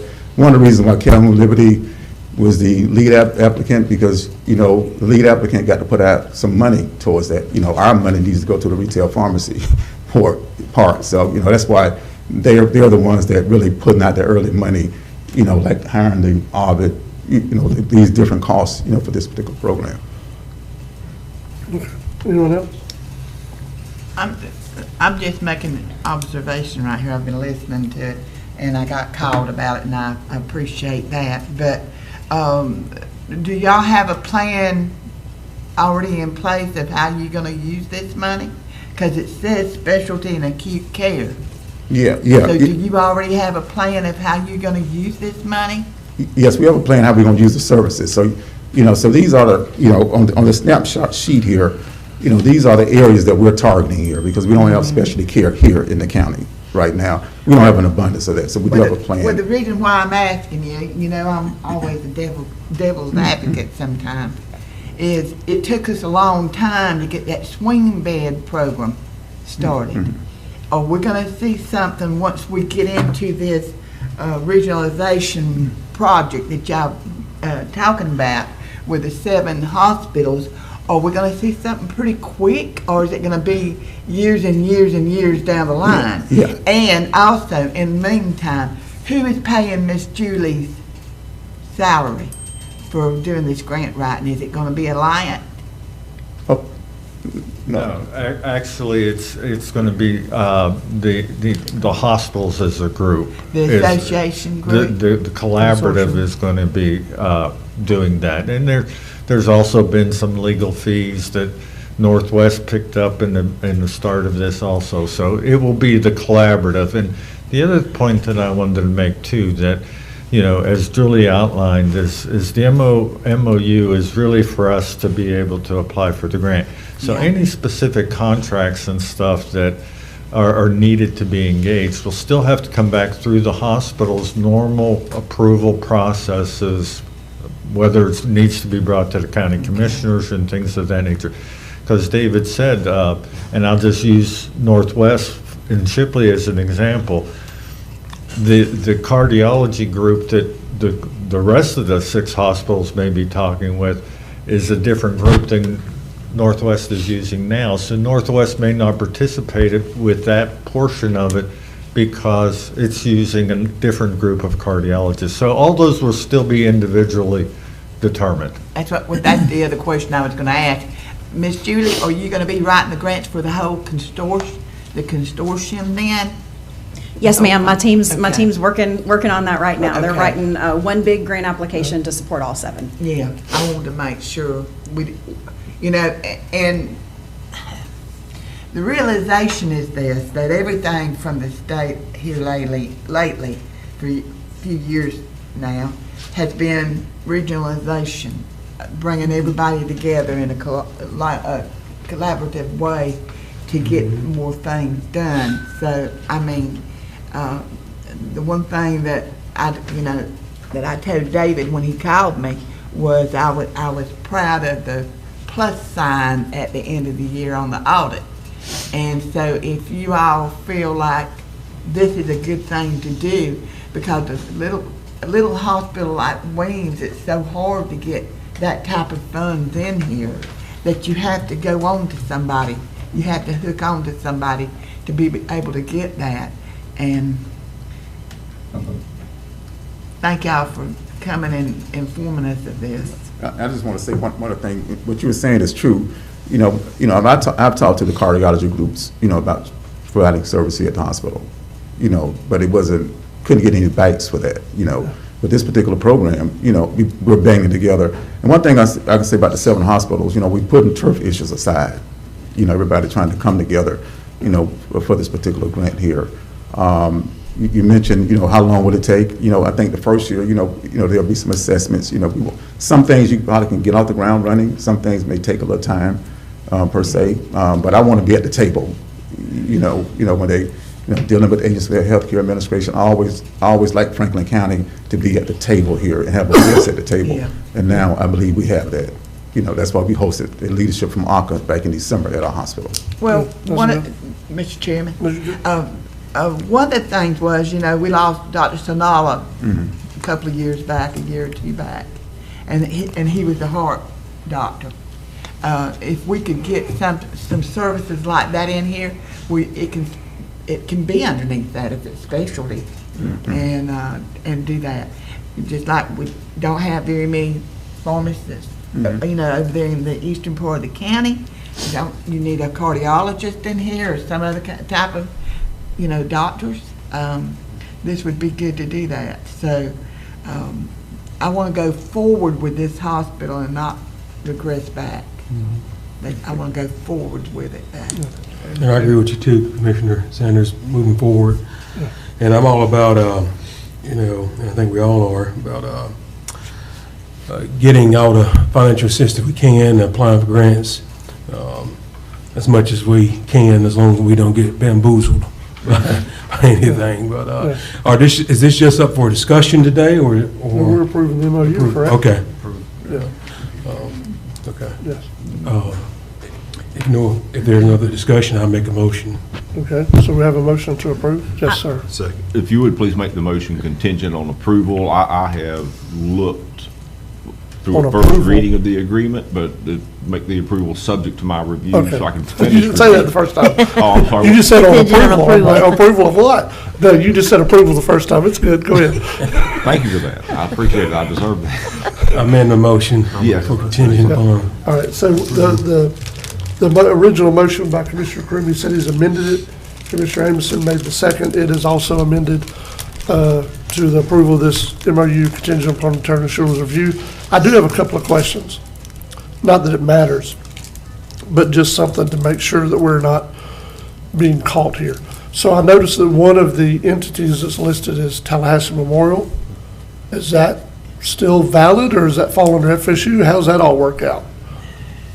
No, that still falls under Okay. Tallahassee Memorial. And, the other thing I was going to mention, we are also partnering with Appalachian Center on behavioral health services to do that. And I've had numerous conversations with Jay Reeves, the CEO at Appalachian Center, and he's going to be supporting a lot of our rural health clinics with telemedicine and the behavioral health aspect of it, which is desperately needed in our communities too. So- Well, those are probably good things because what we're looking at with budgetary things, there are things that we're currently funding, we probably won't be able to fund anymore if it all passes.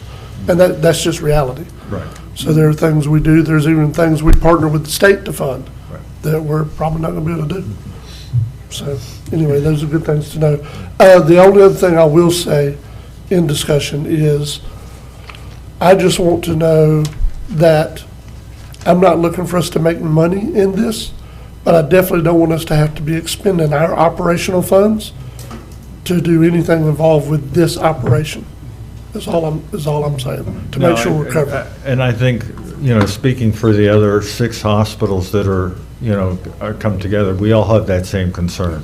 I mean, none of our organizations, and one of the reasons we all came together is, rural hospitals are fighting a challenge every day, and being able to come together for this, but none of us have the cash reserves that we could, to be able to absorb any additional cost associated with this. So that's always been our big concern with this group when we came together is we want to get the grant money, we want to improve our communities standing, the healthcare in our communities, but we can't afford to take a big loss on this. And what was mentioned earlier, with these telemedicines, how we're going to support it is, we're going to have to bill for those telehealth visits, and that's the revenue that we're going to get to help offset our costs too, so.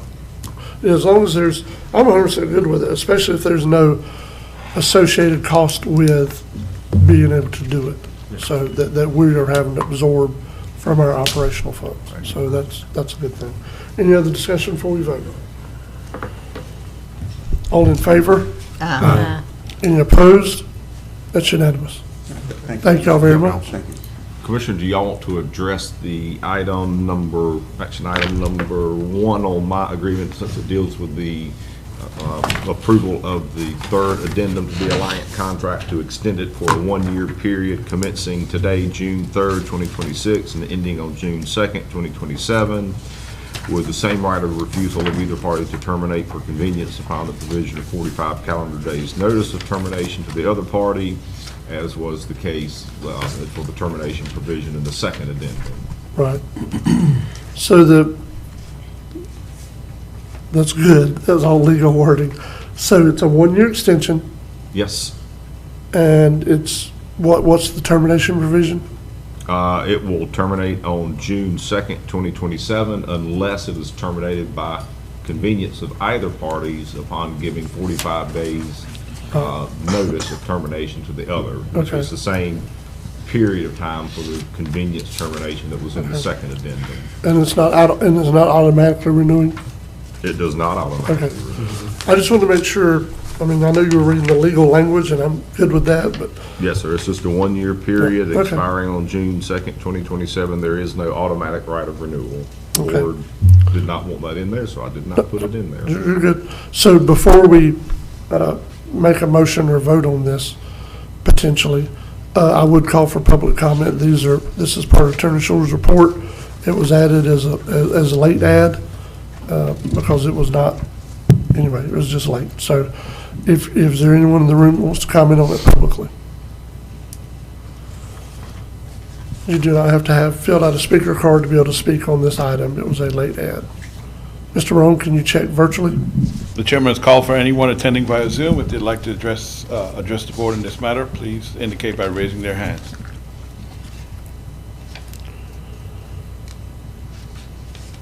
No hands raised, Mr. No Chairman. one? Okay.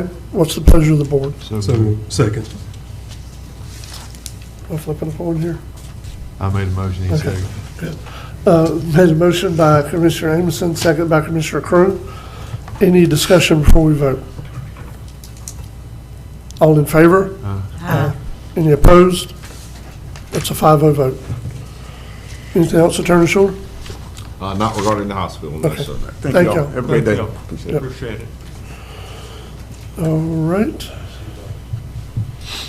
Mr. Chris Rito, you're up next, sir. So Commissioner, what I'm going to do here, we're going to hit three things with ARPC. One, Chris is going to give you that update. I'm going to hand him the clicker in a second. After that, Caroline's going to give you a SHIP update. And in the way back of the room is Destiny. She's going to item 1 in my report. We're going to take care of that too. So we'll take it all for ARPC. Good morning, Commissioners. Yeah, we've got our whole team here today. Brought everybody. I'm Chris Retail. I'm the Executive Director of the Appalachia Regional Planning Council. Give you a little context of our organization if you're not familiar with it, but first I want to recognize your chair is also our chair and has been our chair for the past 4 years, and under his leadership we've accomplished a lot, including a lot of the work that we do for Franklin County. But ARPC, essentially, the way I try to explain it is you can kind of view us as a not-for-profit governmental organization that was formed in 1977 by interlocal agreement for the 9-county region to provide technical assistance services. So we do a lot of grant writing. We're trying to bring in funding. We view ourselves as an extension of our local government staff. So we're out there doing economic development work, environmental planning, growth management planning, housing, transportation, GIS. A lot of these services that we're doing are not profitable by the private sector, so we do take on a lot of this work at not-for-profit, but the main difference is we have the oversight of a governance board. So we have 9 counties in our region, and we have a county elected, a city elected, and when the governor appoints a gubernatorial appointee, we'll have a gubernatorial appointee. So it's a 27-member board. We meet 5 times a year, and we're trying to look at things through the regional lens and provide technical assistance to our local governments.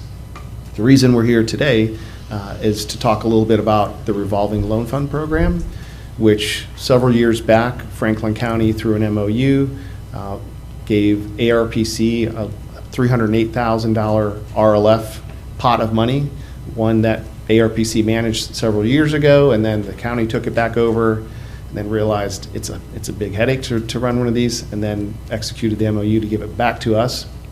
But we wanted to give you a little overview of this revolving loan fund program. We have some ideas about it, and I'm going to introduce Matthew Vossler. He's our revolving loan fund manager. He's going to give you kind of a RLF 101 to give you a better idea of what this program is and how it can be of value to Franklin County.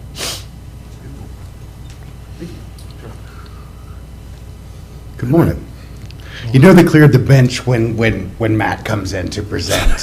One of the few people at ARPC that is not a planner. I come in with a more business background, but what this revolving loan fund can do is pretty amazing.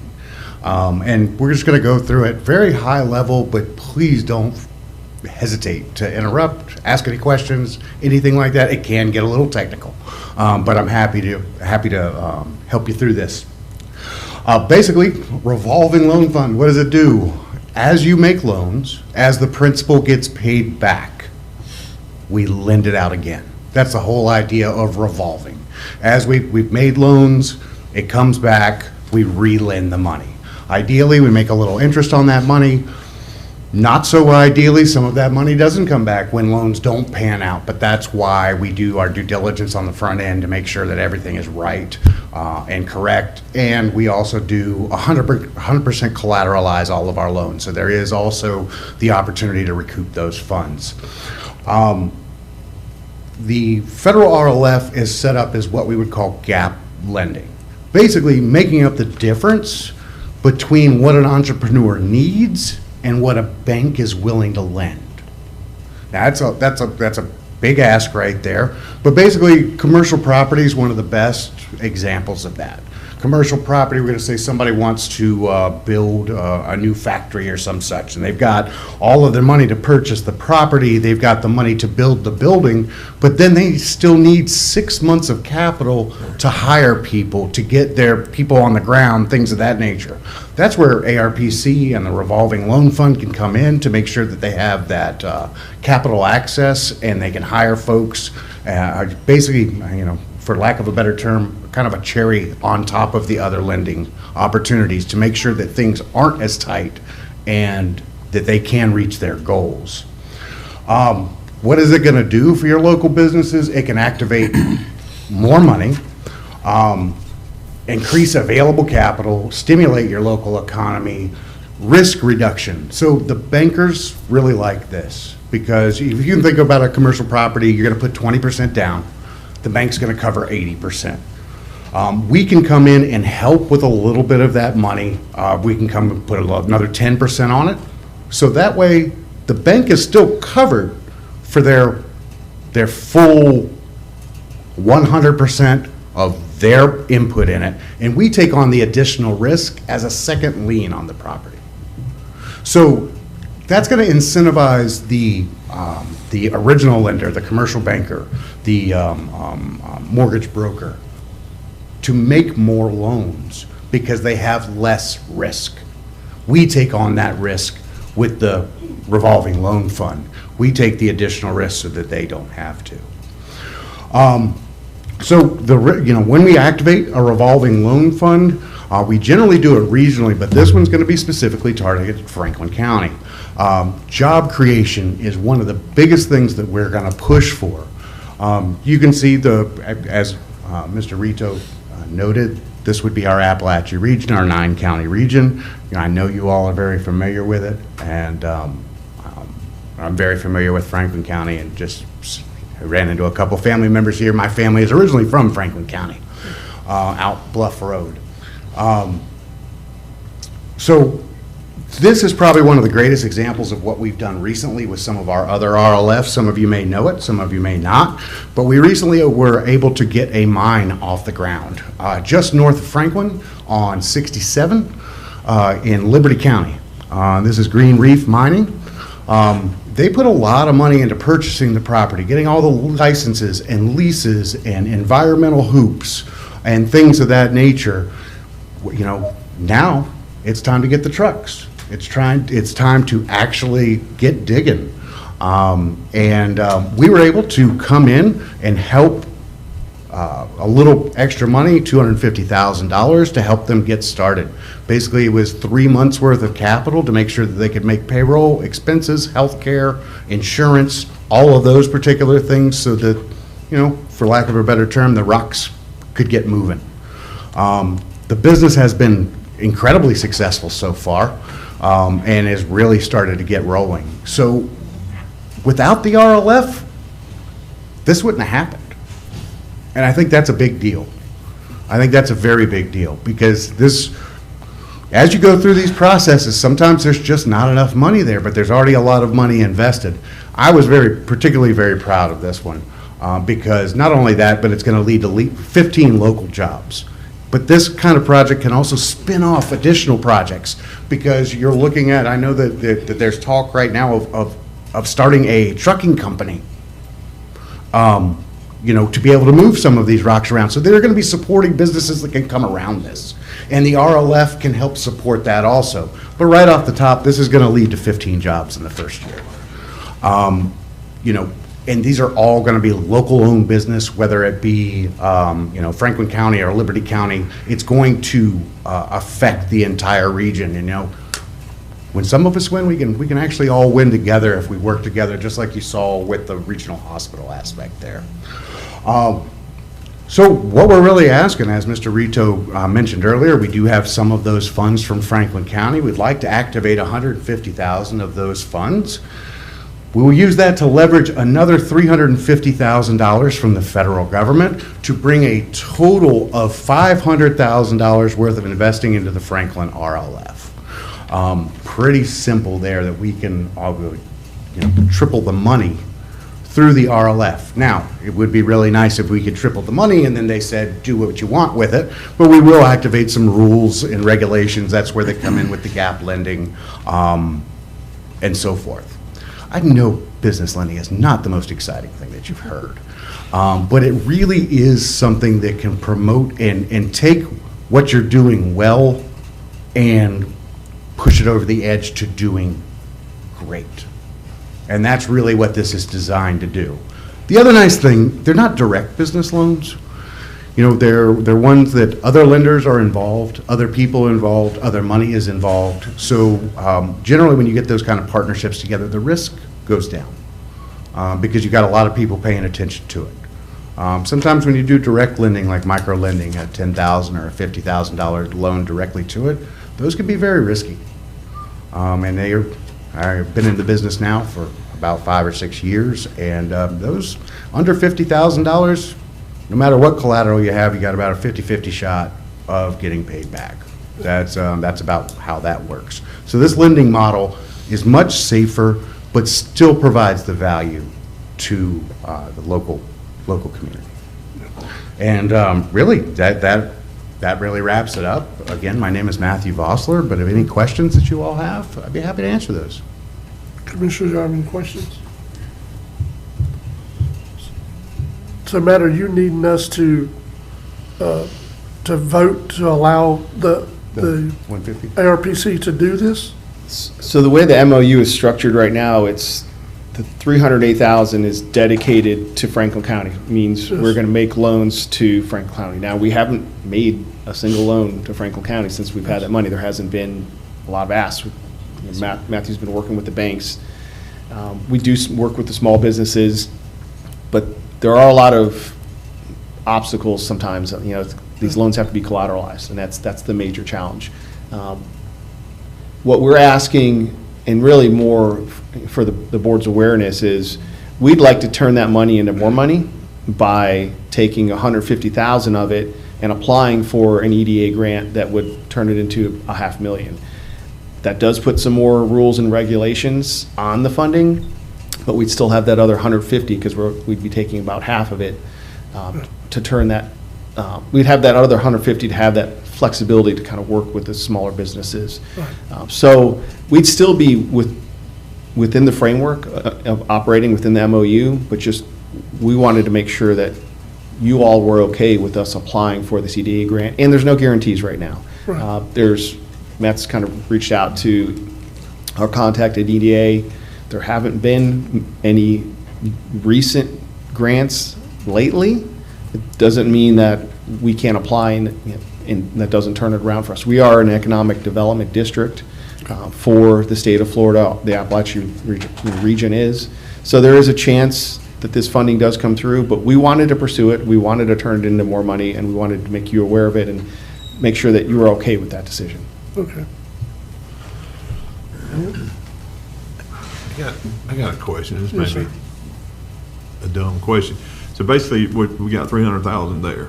You want to take stagnant money, Yeah. half of it, put it somewhere and see if you can't bring in more money through a grant. But now with that grant, let's just say you do, that 150 is your match. Yes. It doesn't sound like we got a lot of action going on, so now that's $500,000 stagnant. Is that grant going to go away? Is it a time? You know, The way it works is they don't give you the money until you have a loan. So you draw it down as you need it. And you've got about a 2 to 3 year window to fully deploy those assets. So what we would do is a lot more marketing, working with, our partners, economic development partners, so there's more awareness, especially in Franklin County. The other option is to potentially expand. Right now, that money's designated to Franklin County. Maybe you all consider looking at expanding it, opening it up to Liberty County since they're adjacent to you as well. So, but yeah, to answer your question, yeah, we don't actually get the money until we make a loan. when do they get the 150? They do not. That doesn't go away. It's not a gamble, it's not a risk. That's just the match that you can use in order to access that other money. Okay, I understand. Thank you. Anyone else? All right, so if I understand, do we need to actually vote on this, Chris, or what is your? What do you need, I guess is what I'm asking. I would like the board's blessing to Yes. move forward in applying for the EDA grant. Okay. Yeah. All right, so commissioners, how do you feel about, do you want to do it by motion vote? How do you want to do it? What's the attorney's opinion? is what I don't know. Since we're changing the MOU to a certain extent, based on what I've heard, we should have an addendum that reflects that change. Okay. Do you guys want to have your attorney take a stab at it, which is what we usually do, or would you like for me? What's more convenient for you guys? Personally, I don't think we would need the change because it's still the way it's structured right now, that 308,000 is still fully dedicated to Franklin County. Yeah. So the intent would still be to follow the framework of the MOU and commit that, but now you'd actually have more money to work with beyond the 308, if the EDA grant was successful. So you're not actually surrendering the 150,000. You just have to use it as a marked match. Yeah. Well, I understand, but the MOU, or excuse me, well, the MOU doesn't address the EDA additional grant funds being used only in Franklin County, but I mean. It does, good. actually, It does. that's a good point. In the MOU, it does reference, because when we initially agreed to take that money on, we had this discussion of, hey, let's maybe turn this into more money. So the MOU does reference. It does address yeah. from years ago? Yes, it does. I forgot about Years that. ago. Yeah. Who knew? Right, We were yeah. forecasting. Right. Foresight. Yeah. Are there any lottery numbers in there by Yeah, I chance as well? Yes. I'll read the MOU. If I think it needs to come back, we'll come back. Okay. Okay, sounds good. Does anyone, if y'all don't want to do a motion to vote, does anybody object to it? I mean, I guess, I think it's worth it, worth a shot. I mean, there's no guarantee we're gonna, Yeah. this is gonna succeed, so. Never hurts to ask, though. There's also no loss. Right. There's no loss. Yeah. Correct. And the one thing I want to do, Mr. Chairman, if you Yes. don't mind, is let these businesses or let these people that, we know about who they are, where they are, let them know that this funding is out here for them to help them Right. bring in the small businesses and work it from within the county. Because a lot of people don't know that we've had this. That's what our discussion was last time. And I understand, I don't have no problem because the money is just sitting there. And always, if you can take some money and take it out there and invest it and bring in more money, that's always a good thing, let me tell you. But, yeah, I don't have no problem with it, Chris, at all. Because, I mean, you're a man of your word. I know. I've known you a long time. So, Thank you, Cheryl. And if I just may add, business lending for businesses can be daunting. Can be very very loud. Can be very daunting. It's quite a task, all the paperwork, everything like that. I kind of pride myself on not saying yes or no, but trying to get people to yes. No matter where they are on that spectrum, I try and take them, even if they're at 0. I try and get them to where they're lendable. Now, they still have to walk the walk. You know, I'm not doing the walking for them, but I will clear the path to make sure that it's a little easier and a little more accessible Yeah. to the average business owner. well, we have a lot of people in the county now going out and doing their own little thing on their businesses. And so I know, 25,000 or something like that would be a good little startup for a little company, just starting up. So I think it's a good thing, and if we can help our people in this county, and it can help the economic factor in this county and make it greater than what it is, that'll be a good thing. And this program initially was designed, it's been with the council since 1984, for their higher risk loans. These are folks that normally don't qualify for a loan through a traditional lender. And a lot of our best loans over the years have come from our board members and commissioners, because they know that there's someone in their community who is reliable and works really hard and is going to be successful. Well, the revolving loan came by when 1985 when the storms came. We needed some help for our oystermen. Yeah. And that's how it started here in Franklin County. Yeah. And that's been a long time ago. Yes. So, Sir, I'm not hearing nobody object. I'm not hearing any commissioners object to this, what you're proposing, so I guess we'll just go at it that way. Is that fair enough? That works for me. Quiet, sit down. Thank you. All right. I did not say that, Matt. That's you. Thank you very much. Yes, no problem. Thank you. All right. Ms. Caroline? Okay, I'll keep mine short. Thank you very much. Thank you. Good morning. I can't believe we've owed you 2 times in the past month. I know, I feel like I've been here a lot lately. There's 4 of us today. I keep coming in like larger numbers of staff. Yeah. So I'll keep this short this morning since I was going to be here anyways. Mr. Marone asked me if I'd give a quick update on SHIP. I know we talked about it, I think it was last month's meeting. So since then, we have still been working on closing out fiscal year 21-22. Not done yet, still in progress. But I also wanted to update you that we're working on the approval of your local housing assistance plan, or LHAP, for 2026 to 2028. And that's required in order to secure your allocation for that fiscal year, for fiscal year 26-27 from the state.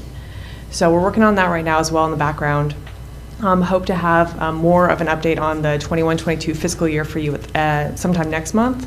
But I did want to also let you know that moving forward, we're going to look at providing updates to you at the first BOCC meeting each month. And that will probably be at least a written update to Mr. Marone to share. Sometimes I may be here in person, but not always. But we will work on providing you with a monthly update. Thank you. Thank you. All right. Destiny, you're up. And Commissioners, as Destiny approaches, if you go to my report, item number 1 is the only action item I have on my report. It's an ARPC letter of support that Destiny will explain. Good morning. So we are working on a living shoreline project on County Road 30A right after, just after where 98 cuts off to 30, County Road 30A. There's 2 really big humps kind of cut out from the shoreline. So what we're doing is very similar to F98, the current living shoreline project. So the past couple months we've been working on the 50% design, permitting and design for the 30A living shoreline. We're wrapping that up right now, and we are starting to work on a proposal for the National Fish and Wildlife's National Coastal Resilience Fund, NCRF funds, to get that rest of the 50% design and permitting done. So what we're asking today is just a letter of support from the county that we can include in our proposal. And I did send a draft letter of support that you guys can tweak however you need. Can I ask a question? You can. Okay, we got 230, 2 County Road 30. Mm-hmm. No, because it's 30A. Yes. So is that there, or is it out toward Carabel? I think it's on the Carabel side, isn't it? It's The east side? It's west of where we are right now. West of where we're at? Mm-hmm. So it'd be out there. Going back to the miles? It's around, I want to say 9 or 11 mile area. 11 miles. I tried to look it up. So it's out there where the road got washed out from the That's right. storm is where it's at. Yeah, there's 2 really big washed out parts. There's two 30As. Oh, There's yeah. one on the outside of Carabel and one outside of Appalachia. Okay, it's the one on outside Appalachia. Okay, That's sorry. the reason why I was worried. Y'all putting something out there. No. It ain't nothing but a mud flat. No, ma'am. And it don't need no restoration. It's the FEMA project with duplicated GPS coordinates. Yes. Right. Same problem. We had them coordinates messed up all the time, don't we? So she was just trying to clarify where it was going to be. And I'm sorry, I didn't know I was presenting today, so I didn't have That's a all chance to right. look. Come on, girl. Welcome to Franklin Well, County, Destiny. your intern failed you today, I know, my Megan. intern back Yes. But yeah, as the project progresses, I can have a formal presentation for you guys. Okay, that's fine. Yes, sir, pleasure of the board. So moved. Second. All right, we have a motion to approve by Commissioner Ward. It's been seconded by Commissioner Amison. Any discussion, Commissioners? So this is gonna be a 16-acre parcel? Okay. Might be my own grandpa's old oyster lease out there. All right. Any additional discussion? All in favor? Aye. Any opposed? That's unanimous. Thank you. Thank you, and thank you all for being here. We appreciate it. Mr. Morone? I would say let's go to Kyle, and then we could take a break after that before we get to, and admittedly, I know Kyle from emails. I don't know exactly what he's asking for, but I know UF is a very important partner with the county, so I added him to the agenda. So Kyle, you're gonna have to do, as they say, some explaining, Lucy, really. No problem. Can you all hear me all right? I know the hybrid situation can be a bit tricky. Everything sound okay? Yep. Yes, sir. Great. Well, thank you for the time today. I know, and for letting us join on Zoom. Let me run through introductions really briefly. Then we'll tell you a little bit about the scope of work and proposal and what we're asking about. First, let me introduce myself and then my colleague, Dr. Peng. My name is Kyle Dose. I am a certified planner and I'm faculty at the University of Florida in the Department of Urban and Regional Planning. My colleague, Dr. Jean-Ren Peng, is also on. He is not Kyle Dose number 2. Luckily, there's only one of me today. He is much more renowned. He's been in academia for many decades and is a key researcher in the field of urban planning throughout the state, the country, and internationally. So what we're asking for today is just a non-binding support endorsement for a research proposal that we'd like to partner with the county on. And let me tell you a little bit about that, and then I will reiterate multiple times throughout my little spiel. It is not what we're asking for is non-binding. There's no money out. There's really no risk to the county for this. No money out. And I'll go through kind of the requests in more detail. But let me tell you about the proposal. It's a research proposal that will be a team of faculty from the University of Florida, from Urban and Regional Planning, Landscape Architecture, and the College of Education. We are putting forward, it is a 3-year proposal, a 3-year grant with the National Academies of Science, Engineering, and Medicine to do engagement and education for resilience planning, specifically with youth. So this is a really underrepresented segment of the population when it comes to planning, and so one of the aims of this work is to further engage youth in the planning process and resilience education and what that means, and their role in that process. We are simply at the proposal stage. We would submit this to the National Academies quite soon. It would go for their review. Later this year, we would hear if it's accepted or not for work. And from there, we have 3 years to essentially build out this project. So this is a very slow moving, not very, very rapid project, which I think is great so that we don't feel rushed.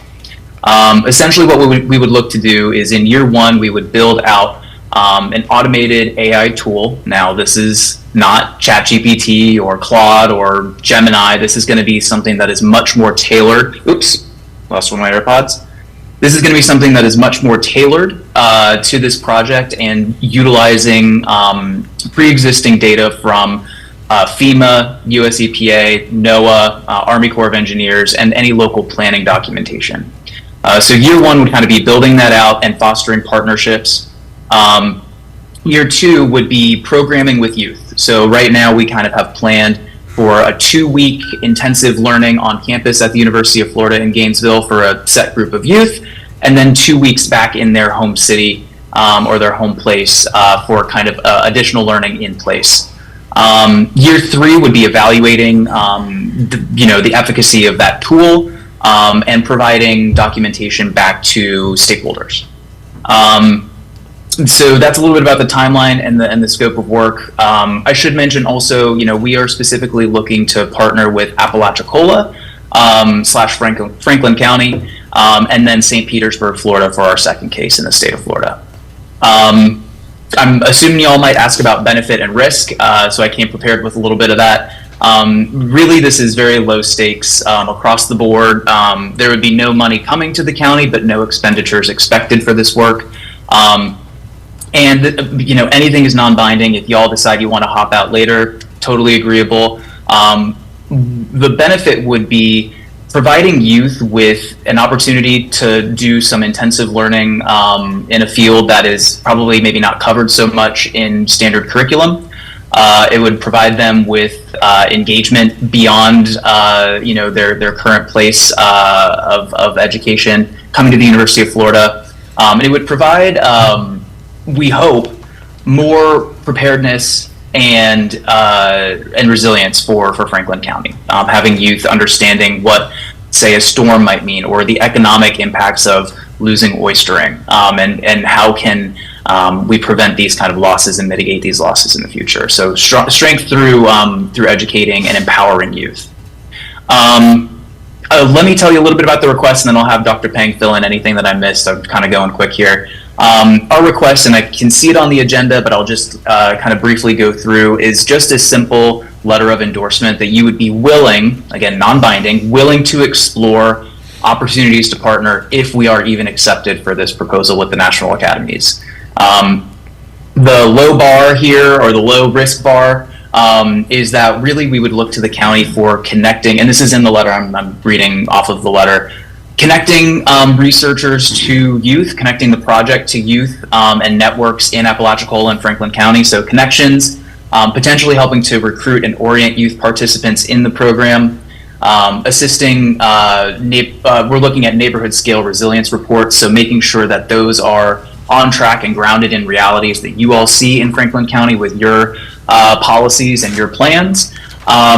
And again, providing ongoing perspective and communication back to any local partners. So again, we're really looking for connections and endorsement and support from the county level. Non-binding, we haven't even been accepted for this proposal yet, so we're just looking to say, hey, you're interested and willing to explore the opportunity to partner. So that's the end of my kind of opening, intro, middle, and end. Dr. Peng, did I miss anything before maybe they open for discussion? Okay, well, thank you. You did a wonderful job. Ms. Chairman and all the commissioners, thank you for your time and give us an opportunity to explain the grant. So basically, this is a 3-year grant. Total is $750,000 for 3 years, so $250,000 per year. The money mainly used to train students. So when we say students, middle school to high school students. And we envision that we will provide housing and transportation so that we recruit students from New County and come to UF for like 2 weeks of training, how to using the tools to understand the risk that the county face into the future, and also explore, what we can do right now to reduce the risk. So basically, to empower students to understand what's happening in the county, and also engage with them with the discussion about what we can do for the county. So it's very place-based, and hopefully by doing that we educate our next generation so they are more engaged with the public affairs and with the county planning activities, resilience planning activities, and so on and so forth. So what we specifically ask is a letter of endorsement says you think this is a good idea and you want to support this application.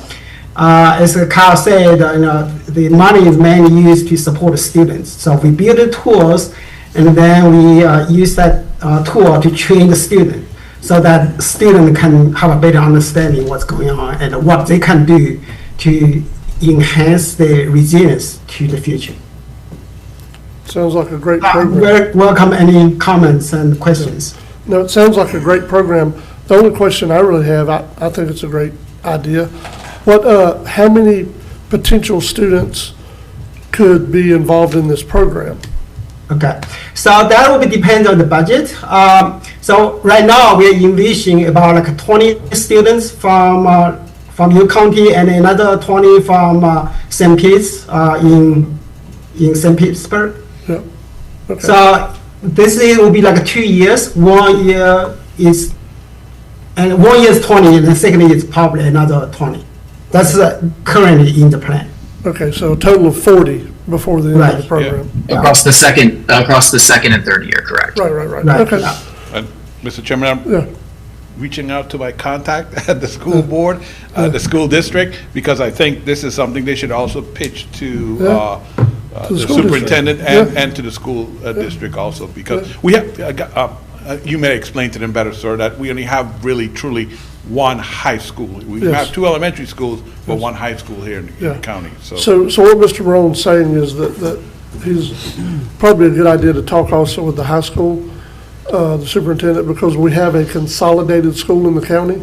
So there's truly only one to talk to, you know what I mean? So that might help, and that might also give you another letter of support, because it sounds like a really good program. Yeah, and I appreciate that steering. We've been in touch with Superintendent Lanier, I believe is his name. So it's just one of those doesn't know me from Adam, so I'm sure he's taken, trying to figure out who I am and what we're doing. So we're just approaching a variety of partners. So the school board is certainly one or the superintendent rather, is one we've already been in touch with, and so you read our minds there. Okay, well, good. Any questions, commissioners? What's the pleasure of the board? We have a motion to approve by Commissioner Amison. Second. Second by Commissioner Croom. Any discussion, commissioners? Seeing none, all in favor? Aye. Any opposed? That's unanimous. Now you have something to talk to the superintendent Lanier about. There we go. Yeah, I appreciate y'all's time, and we look forward to truly working with you and partnering with you on this. I think it'll be really, really fantastic for youth in the area. So much appreciated. Thank you. Thank you for being here today. Thank you. Thank you. Take care. Thank you. Take a break. Yeah, let's take a 5-minute break. Then we'll come to Ms. Robinson.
Franklin County Board of County Commissioners now back in session.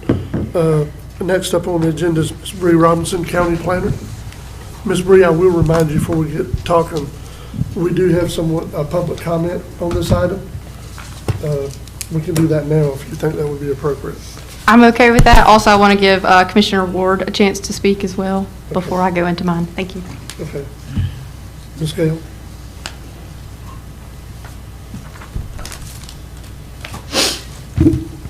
Hello, Commissioners. Thank you for acknowledging me. And I also want, Gail Rigglemeyer, St. George Island. I want to thank you for your proactive approach to this very important matter of AIs and data centers. They are like taking over the United States, it seems. But particularly in Northwest Florida, I've been following this. And I think Ms. Robinson did a fantastic job in her narrative online that I read, and also in her handout. And I just saw this morning in my news feed, Holmes County has just yesterday moved forward. This is on WJHG TV Channel 7. Holmes County moved forward with a moratorium on AI data centers. And then the request by the commissioners yesterday was for their people to put together a ordinance to ban AI data centers. So my request here, bottom line, is to ask you to do the same. Let's not waste any time. Let's develop as quickly as we can a ban on AI centers in Franklin County. We don't have the land for it. We have natural resources that need to be protected, and all the reasons Ms. Robinson stated in her narrative, I totally agree with that. Water usage, electricity costs, all of that is outlined in her narrative. Please, please, please put a ban on AIs, and let's cut this one out at the knees. Thank you. Thank you. All right, Ms. Bree, that was the only public comment I had. All right. Mr. Chairman, I did reach out to Michael, and then he told me that Ms. Robinson was already working on this. I feel like that we need to be proactive.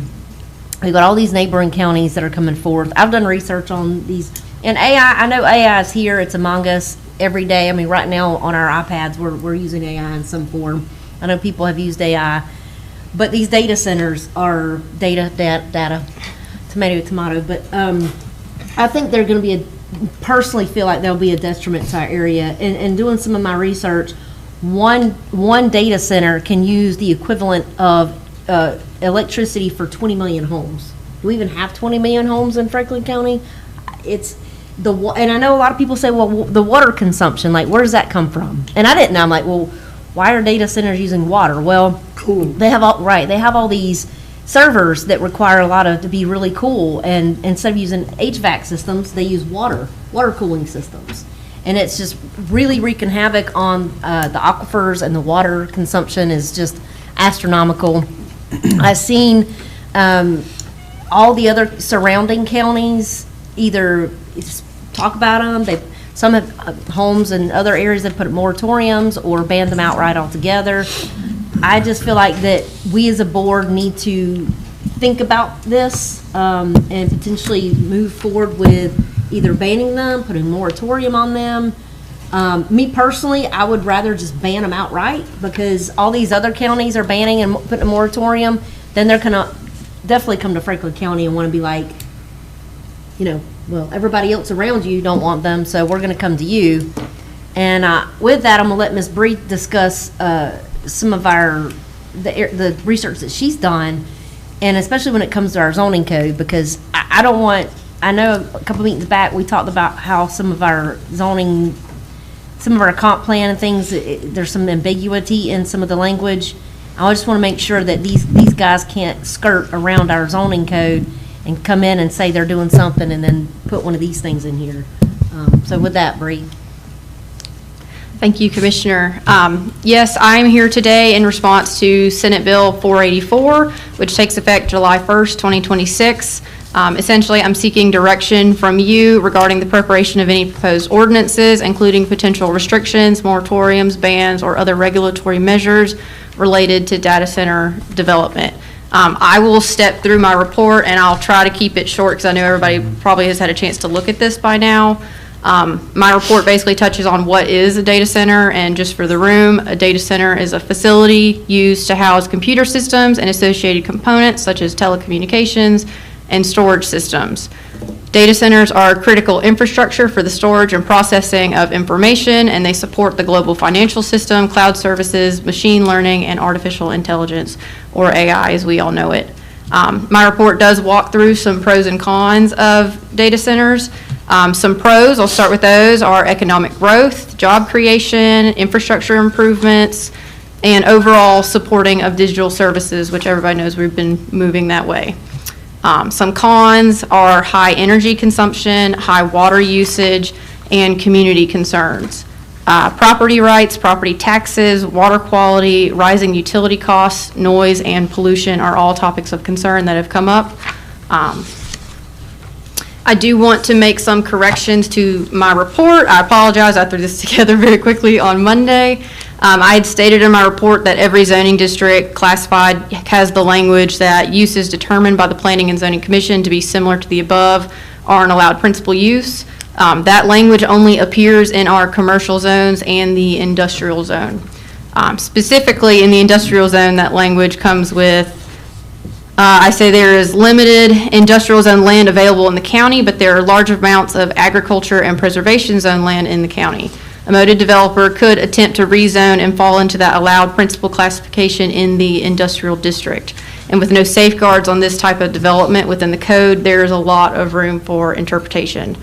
Something that I want to add is our C2 zone specifically allows for warehouses and storage facilities, and then our code does not define what that means. So a data center could call themselves a storage facility and fall in line with our C2 and our C4 zoning. I go into a little detail about Senate Bill 484, which is effective July 1st, 2026. In summary, it leaves up to the county. We need to decide what this looks like for us. It gives the county authority to set local regulations on this type of development. I'll do list some examples. These have been rolling out over the last 2 weeks. Things like regulations, restrictions, bans, and moratoriums are becoming more common. Specifically in Florida, we've got Walton County. They are writing up a ban. Citrus County, they are doing a 1-year moratorium. Pinellas County, they are exploring a ban. Jackson County has voted for a 1-year moratorium.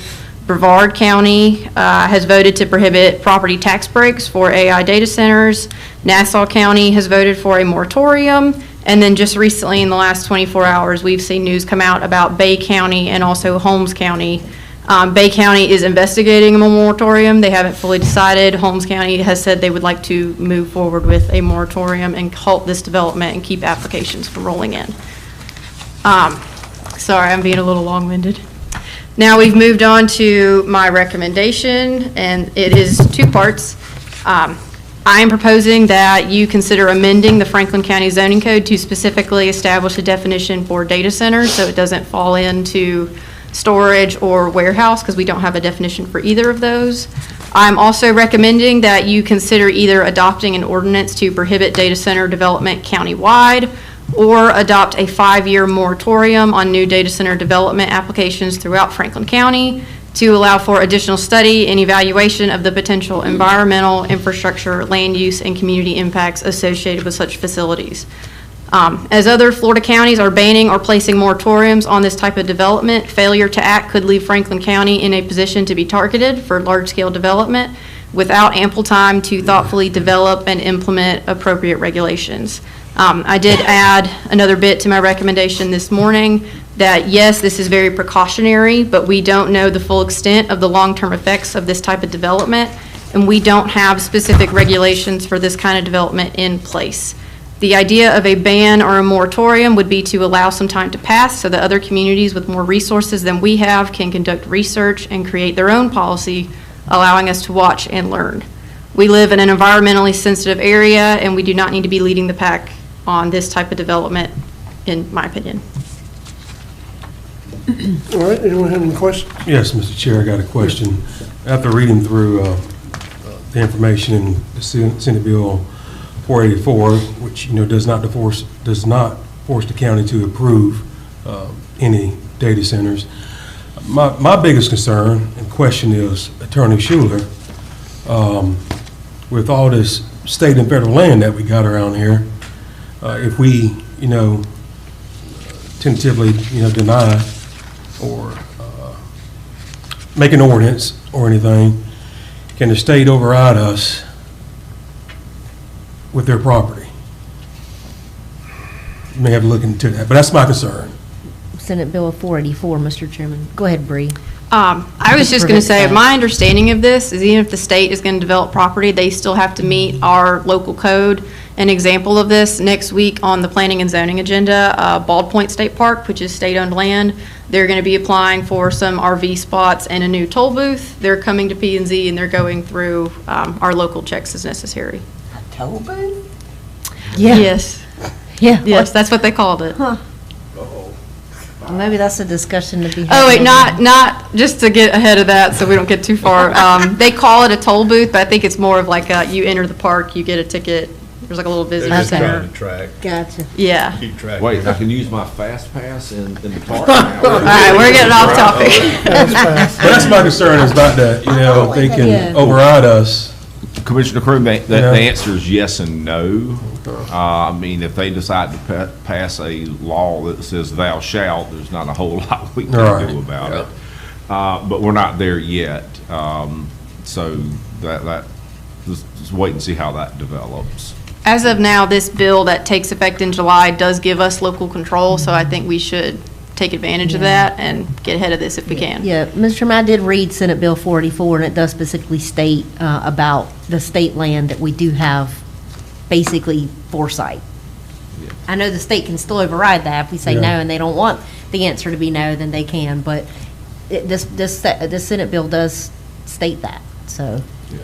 I've not read the Senate bill, but if the board is inclined to take the recommendation, procedurally what I would recommend is that the board first adopt by motion a planning pause or a zoning in progress pause.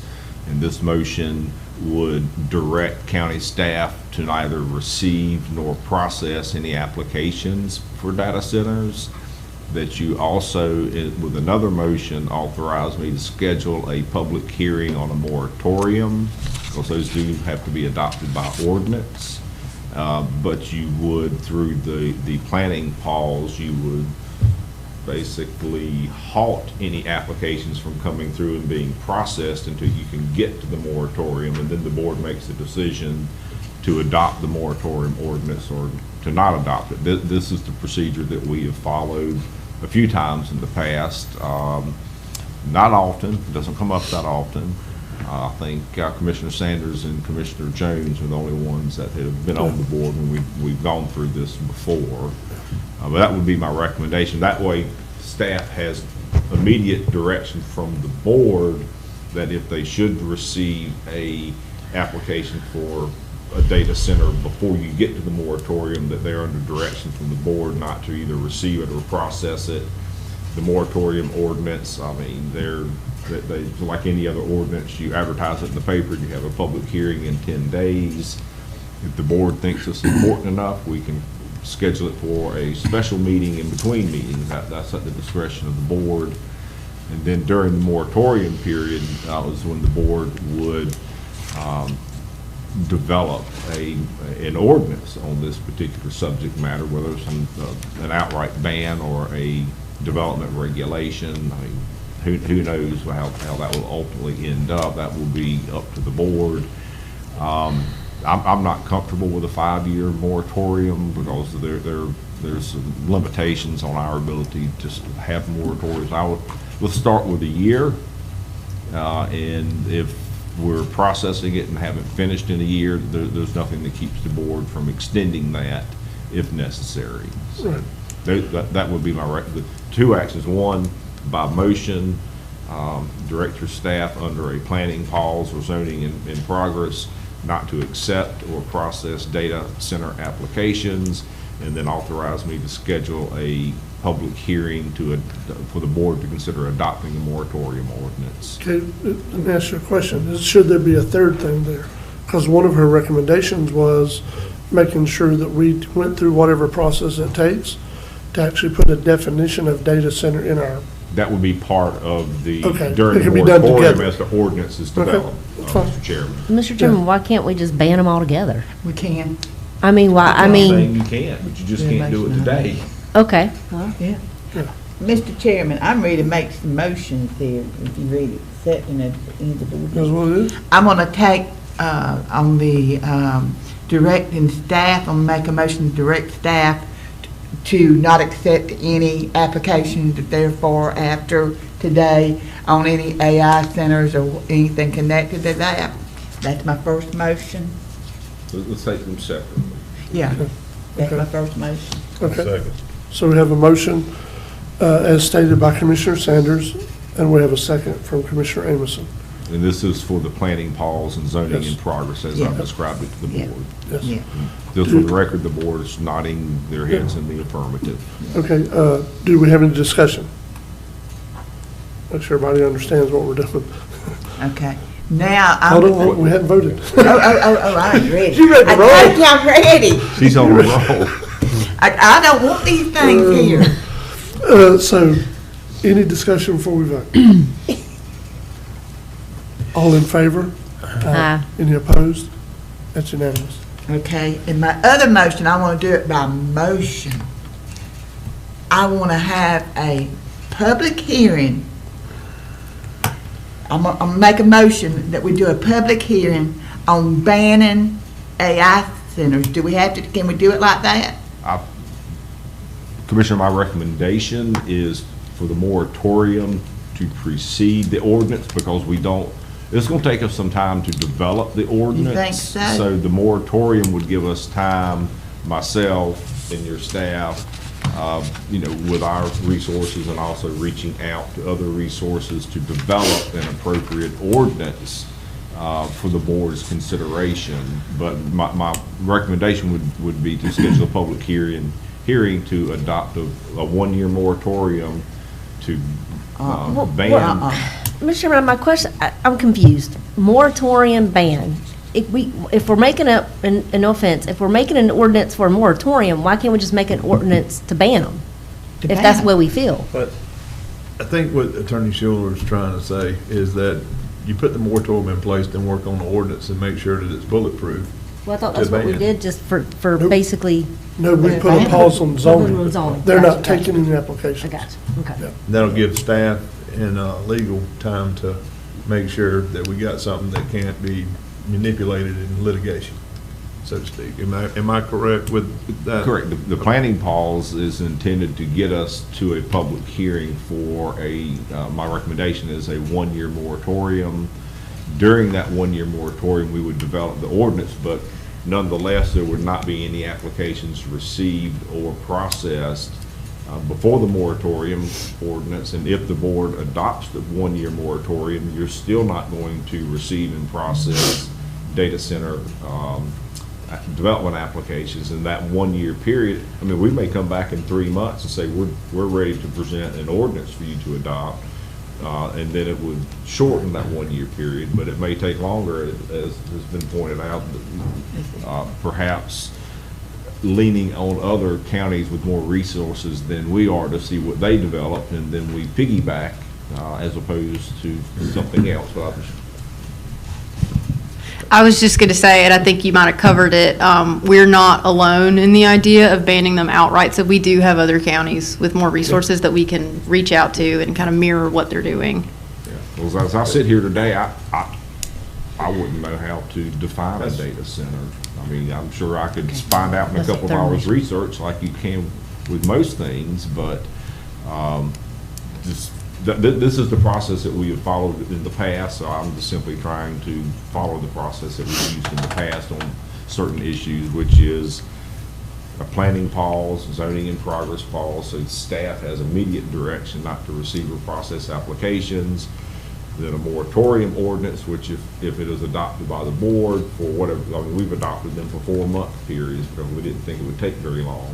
This one may be a little more complicated, so I'm thinking a 1-year period maximum for a moratorium. And during that time period, there would be no data center applications received or processed either. But we do need to do the moratorium ordinance. The planning pause is just a temporary stopgap measure to get us to a public hearing on the moratorium ordinance. But Question. yes, sir. Mr. Schiller, would the planning pause coincide with the moratorium on the time? It would end with the moratorium adoption if the board should adopt the moratorium ordinance. The moratorium would take its place. Yeah, okay, I got you. But you're saying we have to technically do a moratorium before we can ban them outright altogether? The moratorium gives us time to develop. I'm not sure. An ordinance to ban? Ma'am? An ordinance to ban, the moratorium gives us an ordinance or direction? Yeah, I mean, we may come back and say, a month from now, 2 months from now, that we're ready to have an ordinance banning AI data centers that you should look at. And then what we've been doing on these more complicated ordinances is we bring the drafts back to the board publicly and have y'all look at it at least once, maybe twice, before we schedule the public hearing. So I'm allowing for that process as well. But Which should all be part of it. I mean, this is the first time we've talked about it as a board. We're definitely not in the hopper to vote on it today. correct. I mean, we're not nowhere close to that. And everything we're doing with public hearings gives the public the input time to discuss it. I'm not for data centers, but I mean, I am for us doing a legitimate process.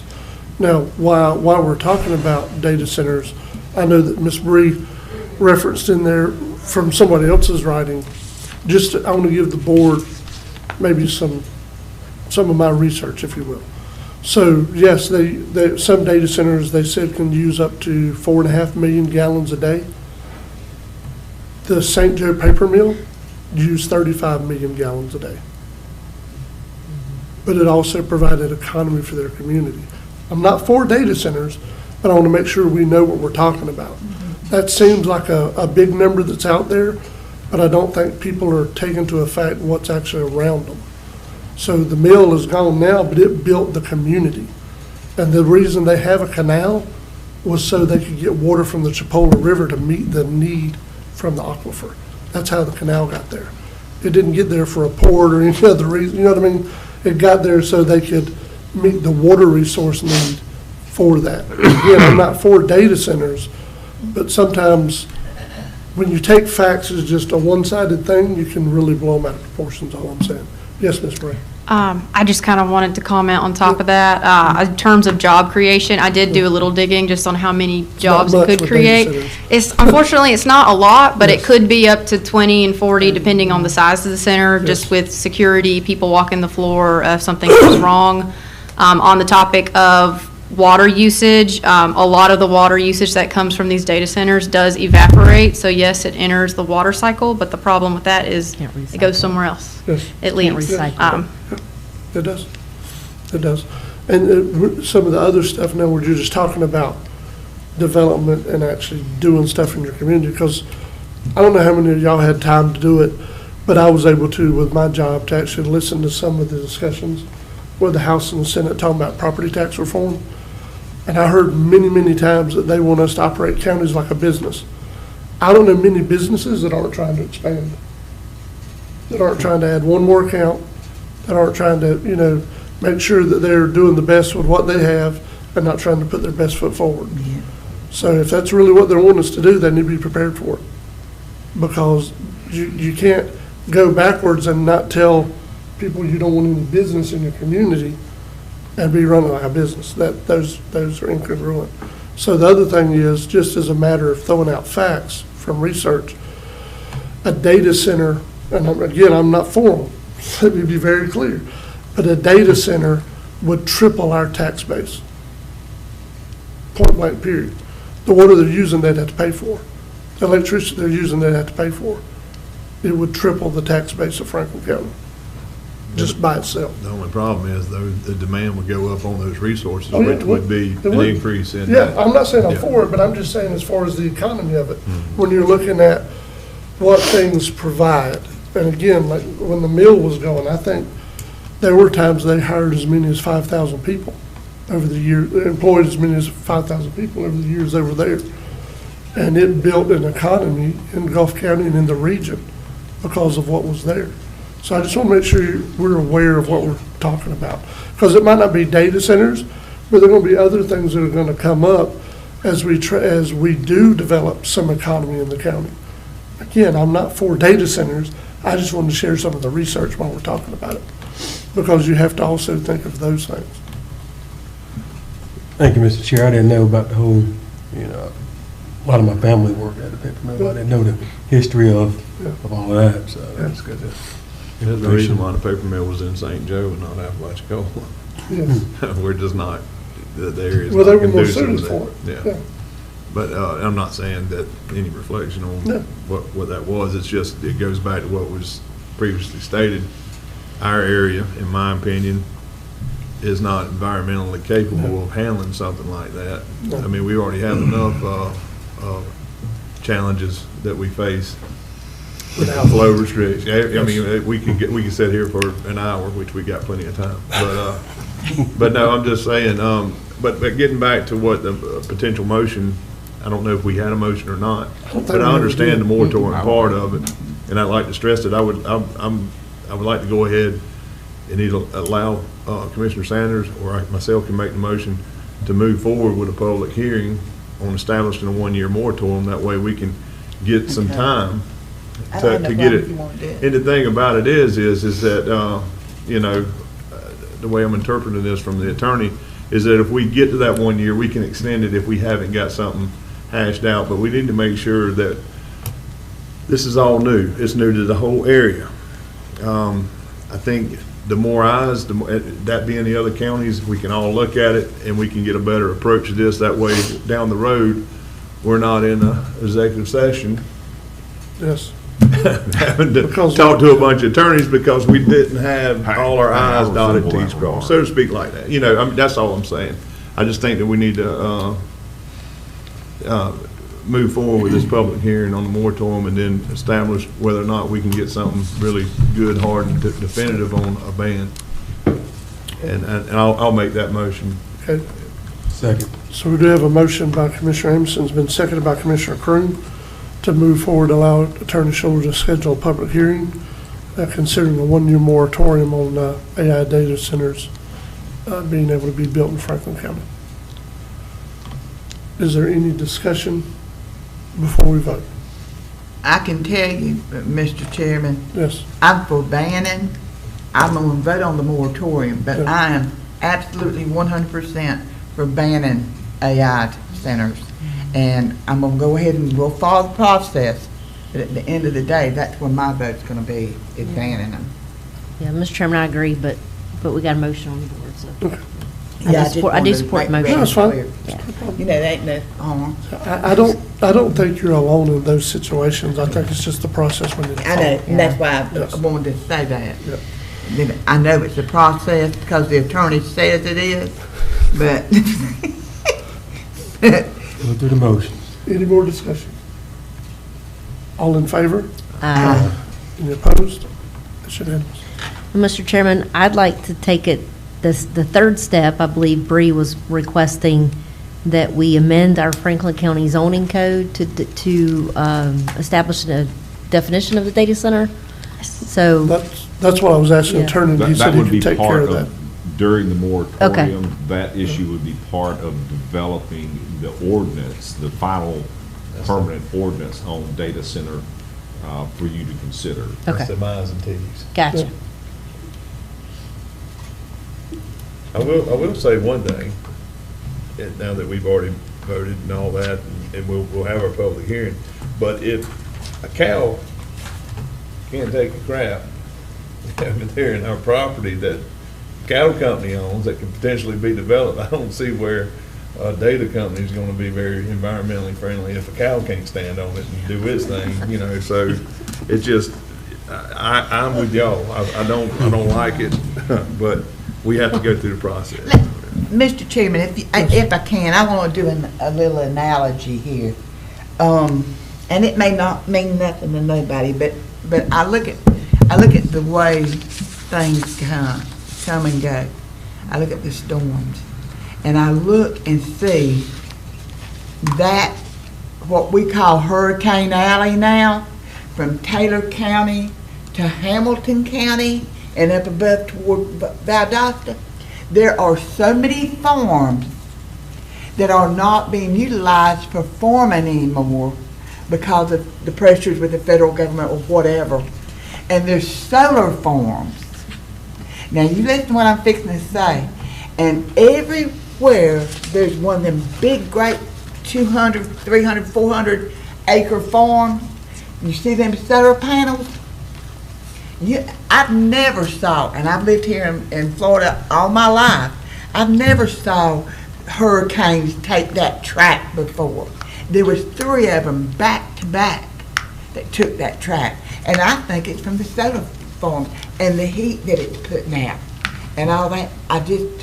Maybe I'm crazy, maybe people don't feel like it, but I think that has something to do with it. So anything that you're going to put in here that's going to take away from the environmental side of it, I'm going to be totally against it. But that's just my analogy of it, because I've ridden up there and I've seen it, the damage that it's caused. And never before have you saw, it was Taylor County, Hamilton County, all that way. And you look along there, a lot of them farms have been turned into solar farms now. So you don't never know. And I know if we had an AI center, data center, whatever you want to call it, and it pulls millions of gallons of water out of us. Where's it going to come from? In the northern part of the county, we won't have no rivers left. That's the way it is. Well, I just know on my end, and that's what I was saying earlier, and I know just through some discussions I've had with other organizations, like with the cattle, DEP right now is having some issues, not here locally because we don't have the cattle on the cattle property. Because of wetland setbacks, now they're having to go back and rethink this, relook at it, because they're having some problems in Bay and Gulf, I believe. And Liberty. Yeah, Liberty. So that was what I was getting at. Now, that's on my end. I'm just saying, it's just, I'm not. Mind-boggling. Yeah.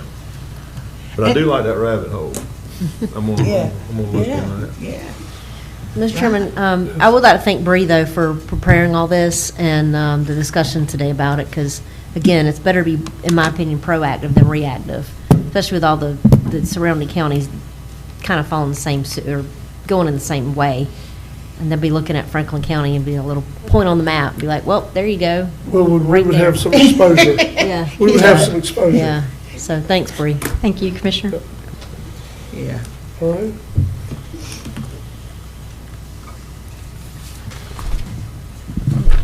Mr. Morone? Yes, sir. We're on page We're up to 10. you. Yes, sir. Page 10, we already took care of our action item. Item 2, the discussion item, all the information there is pretty much no longer Those are no longer valid. valid, but. It all changed. It all changed, but I will say this, let's, my recommendation still holds. Give staff a chance to come up with the valid information. Let's hopefully we get something by Friday or Monday. I'll send it out to you, and I will have an agenda item about this discussion. Erin has some, she wants to add to this to some degree. We need to have a discussion, see how we're going to move forward. Erin is thinking, and if I go too far ahead of you, Erin, let me know. Basically, we're to the point now of just having a very probably longer budget workshop. Yep. Maybe sooner than it would have been, that's up to the board, but we need to have a very long budget workshop. Yeah, we just need to be prepared, because here's the thing, if something goes on the ballot, it's gonna pass. Oh, yeah. So we just need to be prepared to handle it, point blank period. It is what it is. Mr. Chairman, I know right here it says that he's going to put it on the, Michael, you're going to put it on the agenda for next meeting? Yes, ma'am. Is there any chance that we could have one of the lobbyists down here? And sure ask him, I don't know what the lobbyist is gonna tell us about tax reform, But, I mean, he may, talk to him and see if he's got any information. I will. If he does, ask him to come and share it with us at the meeting. I will. And I don't want to put her on blast, but I did ask Ms. Erin she's gonna have some data available for us too, similar to what Wakulla County put out. Alachua did a good Yes, job. yeah, same thing. That's the reason why I told y'all 6, 7 months ago, we got to start thinking, because, I mean, this was, the train was driving on, I saw it. I do know with Wakulla, Yes. Chris Doolan came down there to their board Yes. and presented some things, so maybe Yeah, I maybe may want to we do can that, add reach out to Yep. Chris as well. Chris and the lobbyist? That's what I'm Chris hearing. Chris Doolin is a lobbyist. Small counties.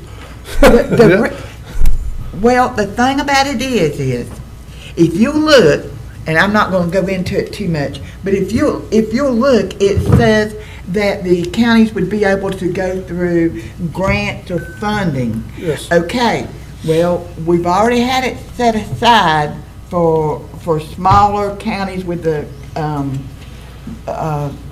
Fiscal constrained. Yeah. Yeah. Yeah, and so we need to make sure, because we can't pit our stuff up against Palm Beach or Miami-Dade or Broward or any of that, No.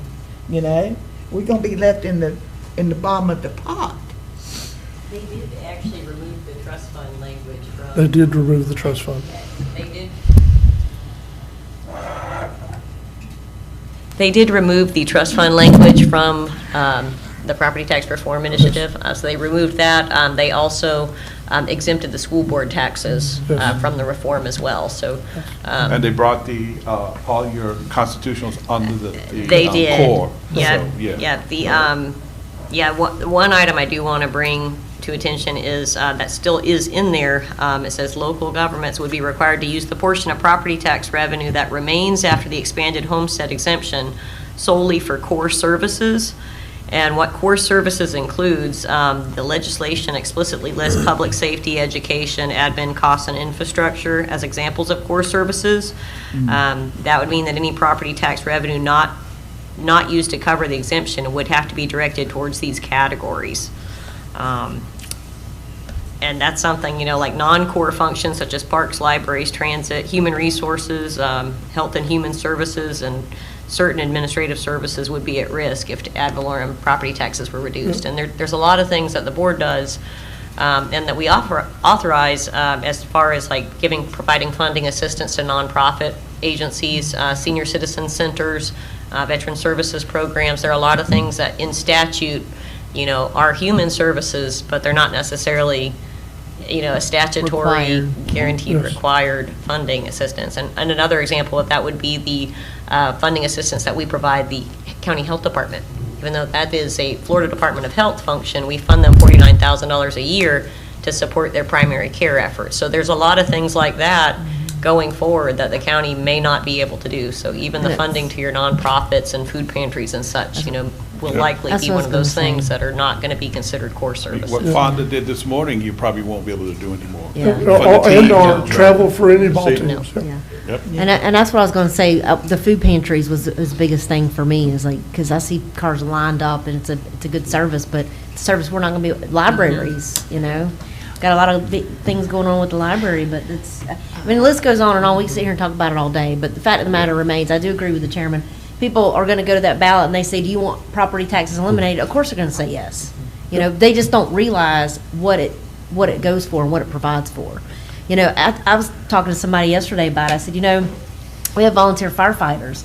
And yes, I know that with property taxes, what it goes to, we're going to talk about MSBU coming up here in a minute.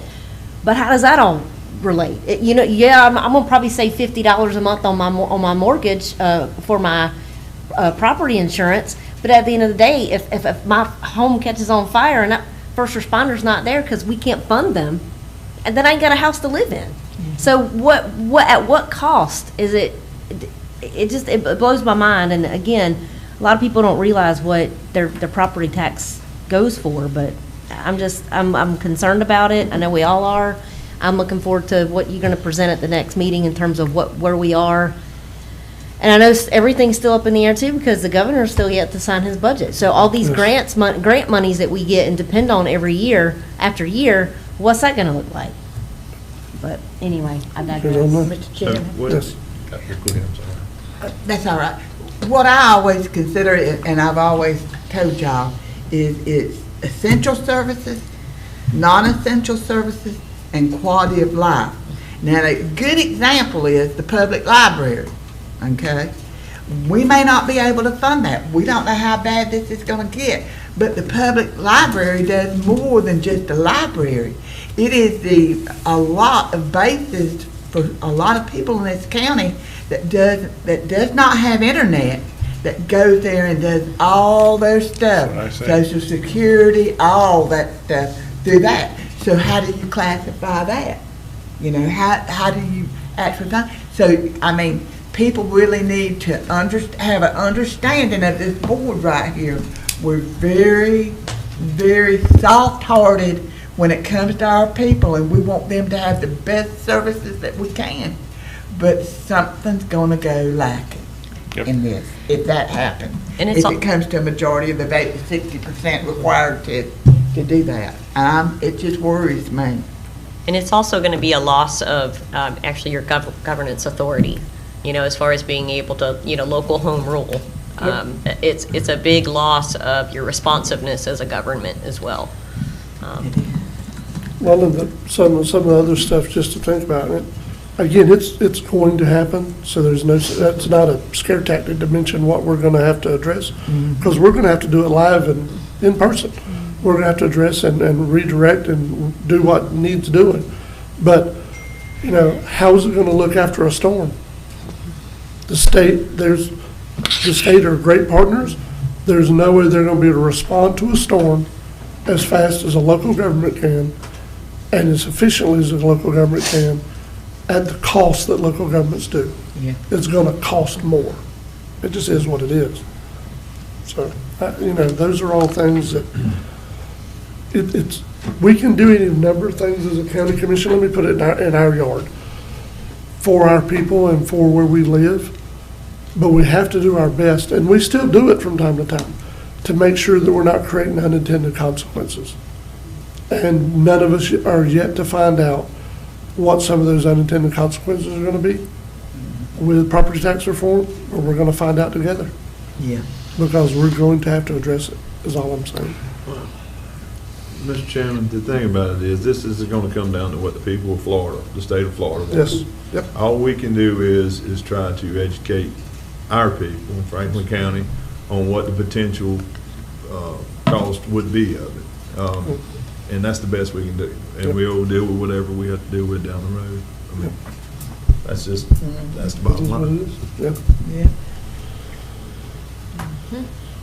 All right, well, Mr. Ronner, do you need anything from us? You just want to have a discussion about that? I think we had that. You'll move on to item number 3. Can we stay right there just a second? Because with that being said, on educating our population here, would it be better to have that? Are we going to bring the constitutionals to the next county commission meeting? Is that what you're? They would come to our budget hearing, wouldn't they? Yeah, no, I was going to So we're gonna wait till- let's get all the facts, Okay. Aaron's information, and then let's decide how we're going to handle the budget workshops and bring the constitutional and your department Is heads. there already at the?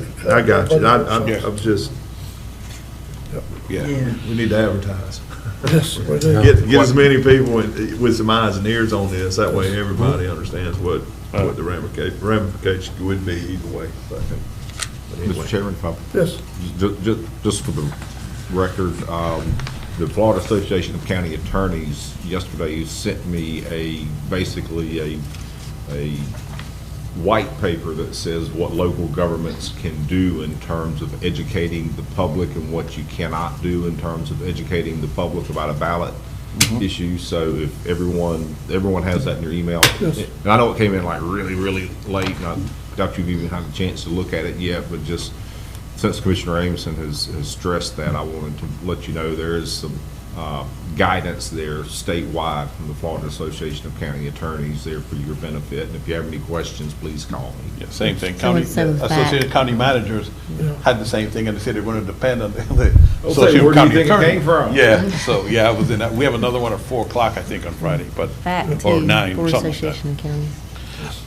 Okay, so to move on to the item number 3, I'm going to let the chairman and Commissioner Ward head this discussion up because you both were back and forth with FWC on this matter about the No Wake and the East Point channel. So Separately, of course. Yes, separately, of course, for the record. Go ahead. So, I don't know who, I guess more than one commissioner got contacted Yes. about the no-wake, potentially making a no-wake zone in the East Point Channel. So I reached out to Mr. John Creamer, and he got back immediately with me. Well, I had to call him, but anyway. So he sent an email. Apparently there's, again, like, it's like changing speed limits. You can't just, hey, do this and it get done, right? There's all kinds of checks and balances and all kinds of rules and regulations, and it's frustrating for me as a commissioner.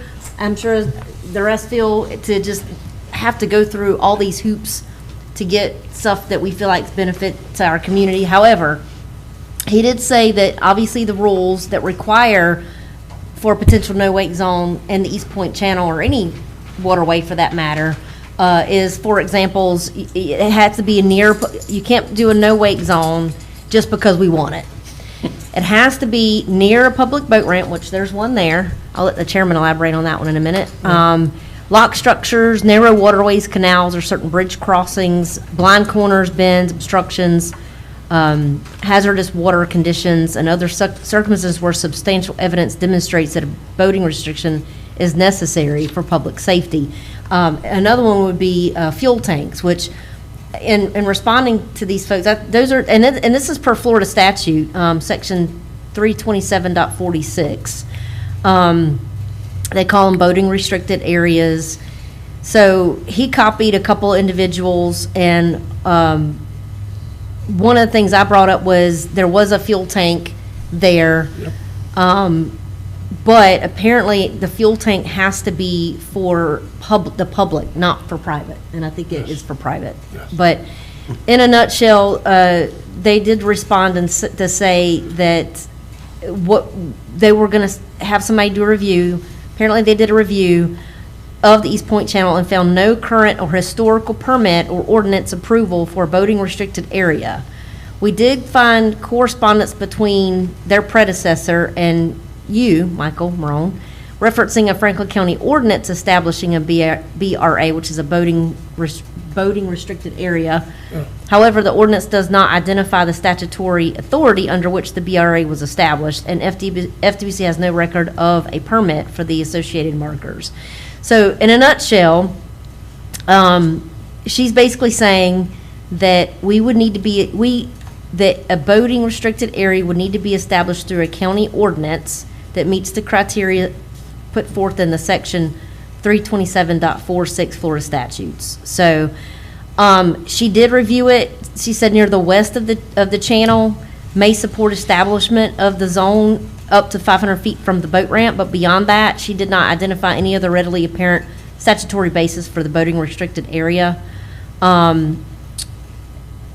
So, and of course, the fuel tank that they say is not for public use. She did say that they would be happy to come down and take a look at the area, and I said I would love for you to do that. I haven't heard anything back. So that was my correspondence with them. Chairman Jones, if you want to elaborate. I think Commissioner Croom also had some. Yeah, so I sent some stuff to them via email. The issue is, I think that they're kind of off on the wrong foot, is they think we're trying to establish one. In the entirety of my life, they've always been no-wake signs in the channel until they were either taken out by a storm or something else took them out. They have been there. As far as it being a narrow area, yes, it is a narrow area. It's actually an inlet, it's got an inlet. So the channel area is a restricted area. That rock and those rocks and that island form a narrower body of water. That's the reason why there needs to be a no-wake zone, because those owners that do have docks and such, everything's getting abused and beat up by people that just don't want to slow down. And as far as the boat ramps go, I also sent them a picture from the property appraiser's website showing them where our primitive boat ramp is down by Lynn's, adjacent to where my parents used to have East Point Seafood. So there's another publicly used, although it's primitive, available, publicly used boat ramp. And if it'll help to have public diesel for sale, we'll talk to that property owner and see if he don't mind selling some fuel to people that need it. that could be accomplished. But I think that for me, where it's kind of, the conversation's off kilter, is them acting like this is something brand new. This is not something brand new. And I think, This is historical. Mr. Chairman, didn't they mention something about that they couldn't find any? It doesn't matter if what they found, they were there. This is not the Mandela effect. Just The like signs we have were been talking there. about FDOT, where they Yeah. can think about something and Yeah. say something, but, yeah. Yeah. So I did the guess, team already come down? no. No, not yet? Okay. So I was reading the emails and it looked like a team came down, and further down it says they'd be happy to come down. So I was like, Yeah, no, they haven't come down. I think Okay. they were looking at everything online or whatever, but, Mr. Chairman, I can remember when they made the breakwater, there was no wake sign in Exactly. there. When they made the breakwater back in '84. The difference was, Commissioner Sanders, Common sense. when we had more people working in seafood, and there were actually boats and stuff in that channel, they wouldn't have been talking to FWC about a no-wake sign. They would took care of it themselves. that's right. That's the That's the difference. difference. So now that there's less people there, you know what I mean, that's, so, I know. we're asking But them they've to been- take on enforcement, that's why they're But giving it's us nothing pushback. new because it's always been there. It's always been there.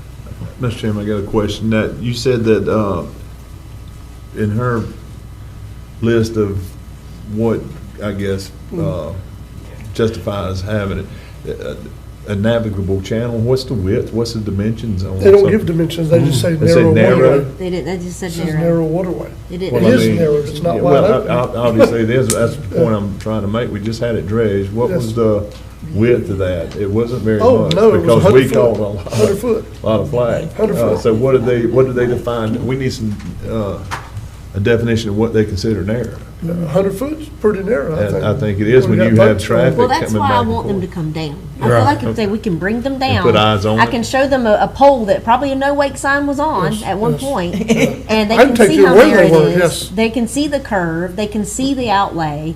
Because me, I'm a visual person. I can sit there all day and talk to somebody about something I can see on a computer. Until I see it with my own eyes and visualize it, then I can understand it better. It's like FDOT, they use Google Earth. Okay, well, Google Earth is not bird's eye view of what the actual area is like. So I have not heard back. I'm hoping that I'm sure if they offer to come down, they will. They have not come down yet. I've not heard anything saying, well, okay, these are our days that are available. What are your days? But I do plan on I would like for them to come down so we can discuss it.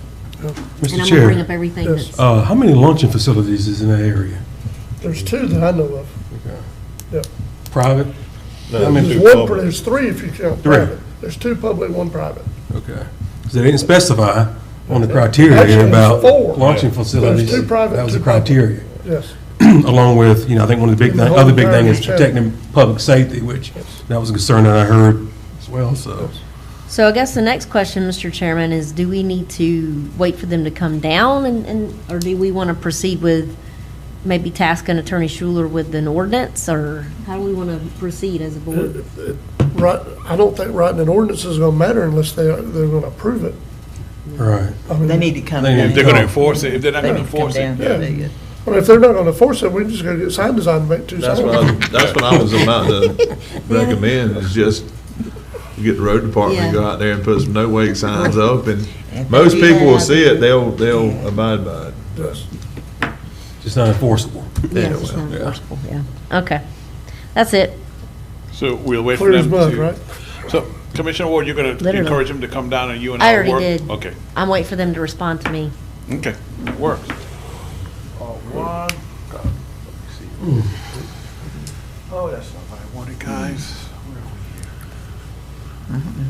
Oh, okay, Commissioner, couple of things, couple of, quickly, I talked about, new applications coming up. So, this is the one that, Sterling, 2K Web Tide Marketing, did the ordinance. I told you guys last meeting, I believe, wonderful, Microsoft changed the rules. We couldn't use the ordinance app we had on the website anymore. So I got them to design a new one. Hello, here we go. Here is the new Oh, it ordinance. gives all of them. It gives all of them, don't it? Yes, here is a new, this is, and I'm going to say a word that may irritate a couple or few commissioners. This is not Municode. This is the county's websites, the county's ordinance in their original format. All is, Jessica had a lot to do with that. Just how far back did we get? Do you remember, Kim, Well, I could sort the order to be accurate. She's like, too long, too far away. Let's see here, 1971, how about that? Ooh. So, all the way back I as wasn't even born 1971, then. yes. What is, They're so there. where are you at? Okay, I see it now. I see Okay, where you are. so, Was you even born on? so you got, No, so anyway, so as it is right now, the app is the same as it was before. You're gonna be searching the heading or the number, for the ordinance.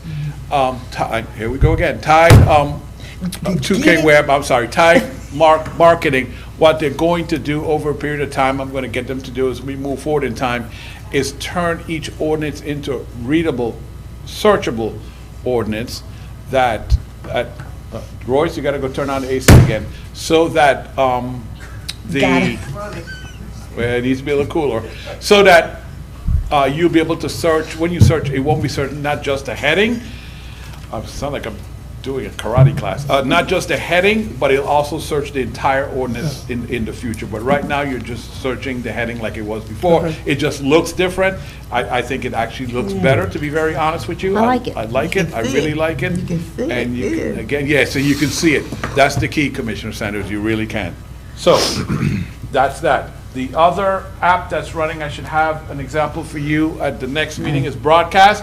Broadcast was the app we talked about months ago, not longer, that allows us to send out to the public when we're having a county commission meeting, when we're having a special meeting, any event that you want the public to know about. It also will cover, Mr. Chairman, that app will be the replacement for when we have projects going on. This app can now do both email and text. Okay, good. So contractors now, they're gonna have to re-sign up again with a new app, but they will be able to get notifications both ways, or either one, whichever way is more convenient. That was back when we were talking about Facebook, but you guys preferred a notification system for all your meetings, special events, and for the contractors and anything else that comes up. I should have a demo ready for you guys by the next meeting. It's actually finished, the app is. Good. Ready to up and run. Okay, that's the extras, that's the only extra thing I had for you guys today. I like it. And Attorney Schuler will take over, and then I guess he'll remind you guys about, less than an hour from now, about the special meeting we have coming up. 15 minutes. So, before we do that, does anyone have any questions or discussion matters to take up with Mr. Merle before we move to County Attorney Michael Schuler's report? All right. Actually, I do. I was gonna wait the comments, but might as well knock it out right quick. Got it. But, the, Gulf County Commission, I'd had a meeting, some months back, with, airport, manager, Bill Williams, and the, chair of their AOED board, airport board. And we'd met over there with, Mr. Hammond, in discussion about airport, port, and this and that. And in that discussion, it was asked that would, potentially their county commission and our county commission have an open session where we can all have some dialogue back and forth. I told them I think that would be a great idea, but obviously we wasn't at that point, that time. I think they have reached back out to Mr. Williams, and they're ready to have that dialogue with us, board to board. So just wanted to throw that out there. And like I said, I was gonna wait the comments, figured I'd do it now under Michael's in case anybody had some direction or whatever, or had some ideas on that, and, so that's what it is. I'm good with it. I don't think that'd be a problem with it. I think it's, the more communication you have, the better. We're most similar to Gulf County than any other county around us. Yeah, and the thing about it is, and what come up in that discussion is that I believe, especially given, I think Mr. Morone had touched on it earlier, it's a lot more appealing whenever the state can fund something and it affects multiple counties versus one county coming in there and making an ask. I think that's kind of where a lot of our minds are at as far as Gulf Franklin. Because we can either get together and try to find some common ground, move forward on some stuff, or we can all just be separate and dwindle. I hate to say it that way, but. That's the truth. Mr. Chairman, can I bring up something while y'all bringing up the airport? I've talked to some of the Carabel folks, and they'd like to maybe talk to the airport board about maybe some effort there between the two airports, you know, because Carabel's trying to do something too at the same time. At least you wouldn't be, you know, going one way or the other, not knowing what's going on. Yeah. I don't think there's nothing to prevent those two boards from meeting. I You believe finna they take all out talk. computers is what you fix. Hold on just a minute. I think they You all. finna take out monitors and computers. To be honest with you, as far as that airports go, all those pilots and all those board members, they're all a pretty close-knit group. I'm quite sure they're having discussion, Yeah. you know, amongst each other, but I mean, I don't have foresee any problem with any of that dialogue. But I just know that, you know, we like I said, we was in a meeting over there, and it was mentioned. I kind of waited to see, and then I spoke with Mr. Williams, and he had mentioned that they're kind of ready to move forward from their side. So I figured we might better bring it up. If, based on this conversation, I'll get with Bill Williams, and let him coordinate between the two counties, work with myself and Mike over in Gulf, and see what we can work out, you know, about this joint meeting. I think that'd be a good idea. Yeah. I have no problem with it. Yeah, I know where to find Mike on Tuesdays. He just loves pork chop there at Izzy's. I see him there all the time, so yeah. I'm someone have to advertise and all that stuff, right? Yes. Yeah. Yes. Okay, I'm gonna turn it down. I don't care what Roy says, or just put on that sweater. Get him a blanket. Got him. Hey, this is another one. Okay, we're good with that? That's think we're a good directive? I think we're good. So the only thing I will share, since we're talking about this kind of stuff, and I don't have access to my phone to be able to read it off, late yesterday afternoon, Jim McKnight from Gulf County sent me an updated report. I'll forward it to Michael to give to the commission. And Michael, please add it to the agenda packet when you're updating the packet from today. Yeah, for today? Yes, but it's a report, an annual report on the, what's going on at Fresenius with the dialysis clinic that we help support. It's got to the point now, because CHP, actually, since it was the closest available, even though it's in Gulf County, CHP still covers Franklin County residents that need to go to dialysis, because it's closer for them. So currently, in the current year, about half of the people seen at Fresenius were Franklin County residents. So it is being utilized by our residents. It is making a difference in their life and their health care and their well-being. But again, I will get that full report to you. It came in late last night, Michael, probably about 9 o'clock. But I'll get that to you so you can forward it to the commissioners and add it to the agenda packet. I think there's maybe a couple more years left in that agreement. In the original agreement, wasn't it like 4 years long or 5 years long? Maybe. Anyway, I think there's a couple more years left in the agreement.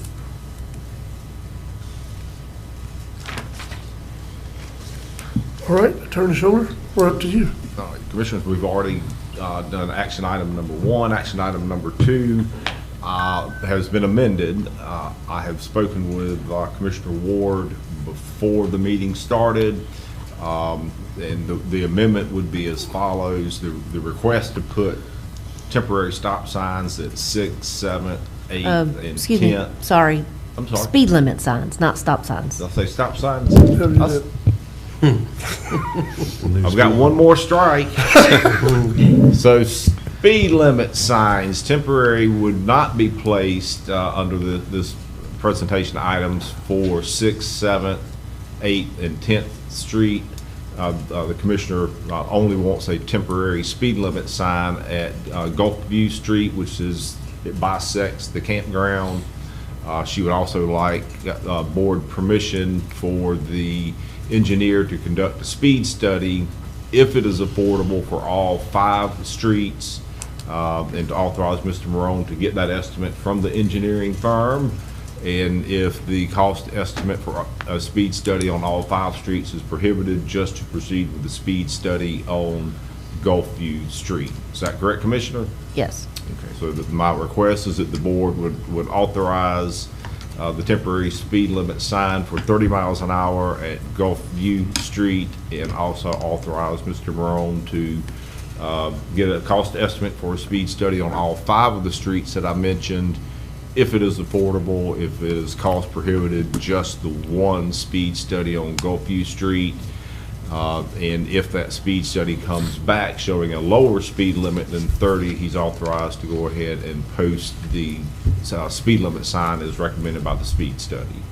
Commissioner Ward, I'm assuming there's an influx of traffic since the light and they're flying down the road. Yes, Mr. Chairman, I've gotten complaints, the sheriff's office has gotten complaints about vehicles because they're trying to avoid the light that we talked about earlier. And it's mainly just on Gulfview, but I think they're taking any street they can. Gulfview just happens to bisect, come out where that light is. Yes. And so there's a lot of dump trucks, a lot of vehicles traveling that road, and I've gotten complaints of people just flying through there. And with the campground being there, you've got, people, kids running across the street, you got people walking dogs and things. So I actually instructed, I went ahead and told Howard to put signs up for 15 miles an hour because we thought that would be a good idea, because I didn't realize that there weren't any speed limit signs there. But then Miss Virginia, and she may want to chime in, just texted me saying that there were signs, but I didn't know that there weren't any signs there about the speed. And so I'm like, well, we can't obviously enforce the speed limit when there's no signs. Signage, right. So I instructed the road department to put up signs. I didn't know that we had to go through a process per Florida statute saying we have to have a speed study on said roads to determine, because the Florida statute says it has to be 30, but the county or municipality can make it lower, but they have to have the study. I mean, it's frustrating. It's so frustrating. So now I had to tell the road department, well, we got to pull those signs because, but in a nutshell, yes. And then I realized that we didn't have speed limit signs on the other streets, because I feel like if they're going to go on Gulfview, then they're going to go on 6th or 7th. So I feel like let's just do it all, cover all our bases. But apparently we have to have a study.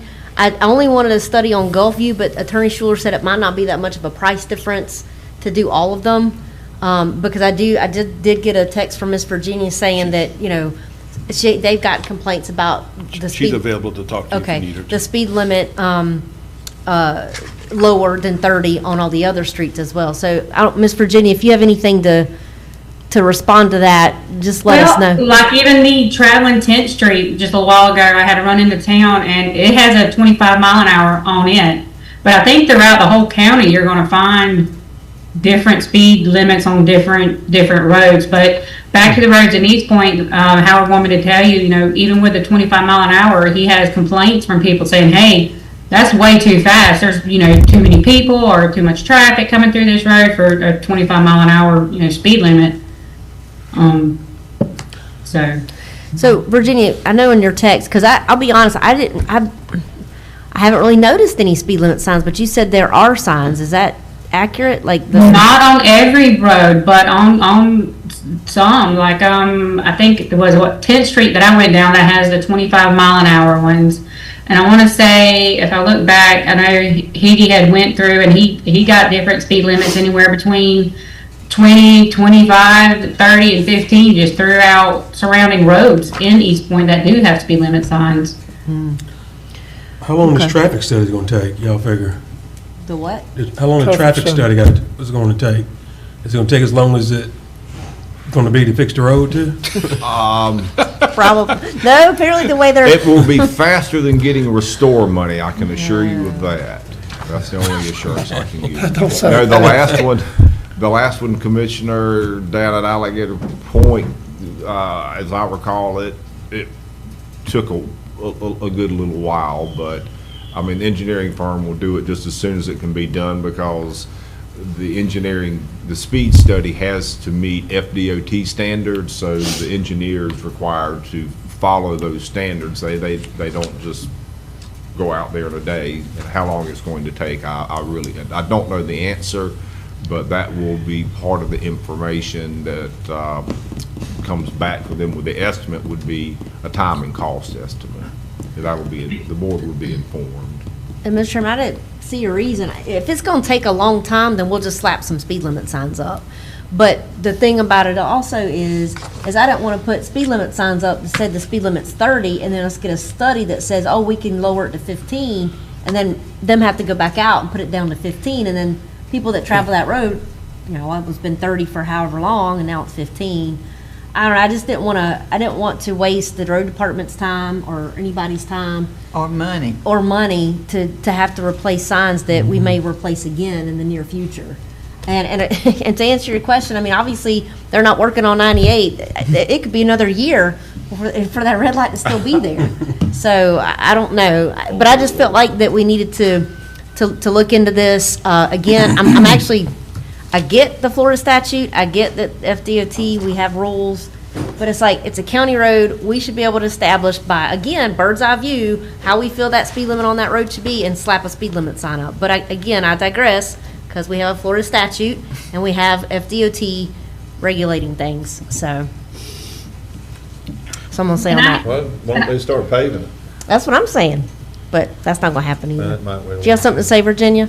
Yeah, just a question, with the study, and I know they do like the little strips on the road, they do the traffic study, the speed study, but does it also take in consideration like Gulfview Road where you got both RV parks on the side, you know, on each side, and you got the kids crossing the road, them kids ain't stepping on them traffic study line, you know, so that was a question I had, like, how does that work for them to also consider that kind of area and situation? That's why they have a DOT set of regulations they have to go by. All that stuff Yeah, 'cause I know when we was should be looking at it, it was talking about putting a strip across the road and having an engineering or whatever, but we just wanted to make sure that, you know, them things are also put into consideration. Yeah, it will be. That's whoever the engineer winds up being that does the work, they have to follow DOT's guidance, and it addresses all that with density and where it's at, and so it should address all that, Ms. Virginia. I mean, I know it's not gonna change anything, but I think it's ridiculous that we pay for it, we maintain it, but They dictate they what. dictate on what we Yeah, can it's do. aggravating. And because I can guarantee you, well, I'm just gonna shut up. It'd probably be the best thing for me So to we do do right need now. to call for public comment But- on this before we Yeah. vote or do anything, take any action, because it was an add-on item. So let's do that now. Is there any public comment on this item? I have We're public looking at comment. addressing. Get You're my- not the public, you're the attorney. You're not the public, you're the attorney. That's what the chairman said. What about online, Mr. Roll? Anybody attending virtually on Zoom, if you'd like to speak on this matter before the board, please indicate by raising your hand. Thank you. All right, there are none. Now, Attorney Schuler, you had a chance to do, like they used to do on the Hee Haw with Grandpa Jones, you could have come up and come back and sit down with the public, but it's all good. So what's the pleasure of the board? Did we already have a motion on this at all? Not that I'm aware. I don't remember No, a we motion, hadn't. okay. I'll make the motion. Second. So a motion to approve by Commissioner Ward, second by Commissioner Croom. Any additional discussion on this item? We have called for public comment and received none. All in favor? Aye. Any opposed? That's unanimous. All right, Commissioners, the next public action item is regarding the MSBU rate study, which involves specifically a schedule of performance and also a cost estimate for mailing out notices that are required in the event that the rate study returns back a recommendation for a rate increase. The chairman recently asked me for an update on where we were with the rate study. The last I heard, Ms. Sandra Newbarth and her company were gathering information, working on the study. So I communicated with her, asked her, are we still on schedule to get this rate assessment increase, if there is going to be an increase on the 2026 ad valorem tax rolls for collection. So she sent me a proposed schedule. She has asked you to give her approval for that schedule. My recommendation for your response is, dear consultant, we're perfectly good with your schedule as long as you meet our target date of getting the increase, if any, on the ad valorem tax rolls for 2026 collection. The other matter is, also requires your approval, which is the estimated postage mailing cost is between $13,250 and $14,000 to mail out the statutorily required notices that have to go to the property owners. And both those actions can be consolidated into a single motion of the board. All right. Mr. Chairman, I have a question. Okay. Actually, two questions. One is the money, is that come out of the MSBU funds, or is that a county cost? That is up to the board where you take money from, and Erin can probably, I don't know if she's back online at the East Point office or not, but I don't know what the board's policy is on where you want to take that money. I was trying to remember, but I don't know if you have made a prior decision on, for example, the cost of the consultant. Again, there's a Cost reason of consultant was us. there's a reason we keep public records, but I don't think that was, I don't think the board decided to take that out of the MSBU. We didn't. I believe the discussion was is that we wouldn't take the consultant cost out of the MSBU because we're trying to get them, we're trying to give them financial money, not take relief. money away from them. But I believe that the mailing costs and stuff like that, I think Attorney Schuler had said historically that had been paid for by the MSBU. Whenever y'all have had to do rate increases in the past or ballot initiative, stuff like that, it was either you or Aaron, I can't remember specifically, but I believe that was what was told to me from somebody. Might have been Mr. Brown, I don't know, I'll throw everybody under that bus. But it was 2013. Yeah, it's been a minute. But yeah, it's been a minute. But and honestly, I don't recall. Well, either way, I guess we're going to have to do this anyway, but my next question is, and again, this is a hypothetical, how's this going to work? I guess it's a moot point, because we still need to try to get it on the ballot, but with the property. Not a ballot. I mean, Not a ballot. sorry. We're gonna Make the the call. decision. Well, I guess but we don't know how it's going to work out with don't the know. property tax reform initiative. So, We don't. kind of a Commissioner, moot point. I can respond to that. I'd rather not do it on the record. We're rocking on after 1 o'clock at this point. Look, I think that's after 1. Oh my God. It is. 5 after 1. But I will chat with you between now and the 1:30 meeting about that. I'll on some reading that I've done. But Okay. I'll make a motion to approve this. Okay. items 1 and item 2 in the same motion, correct, Commissioner? Yes. Yes, ma'am. Thank you. All right. So we have a motion to approve by Commissioner Ward. Do we have a second? Second. We have a second by Commissioner Croom. Sorry, I'm forgetting myself. Since this was also a late add item, I'll call for public comment at this time.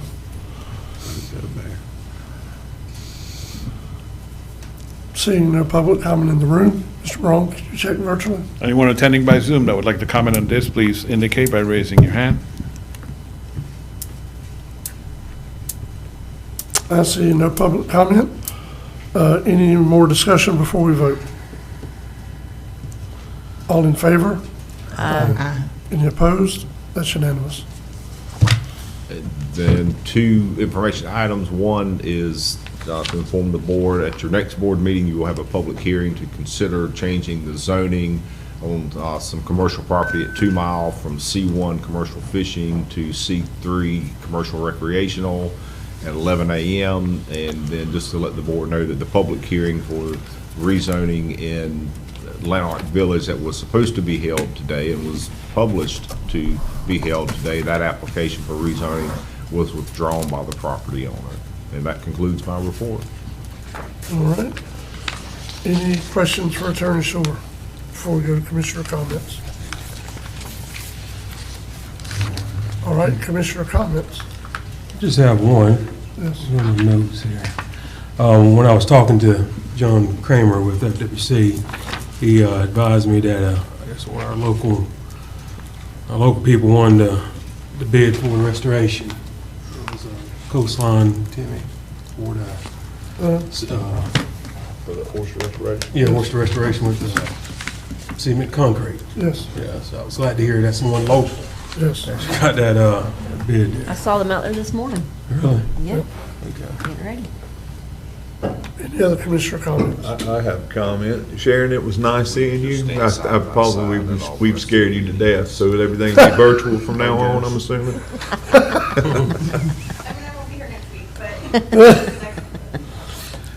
All right, any other commissioner comments? Thank you all, commissioners. Good work. We're adjourned.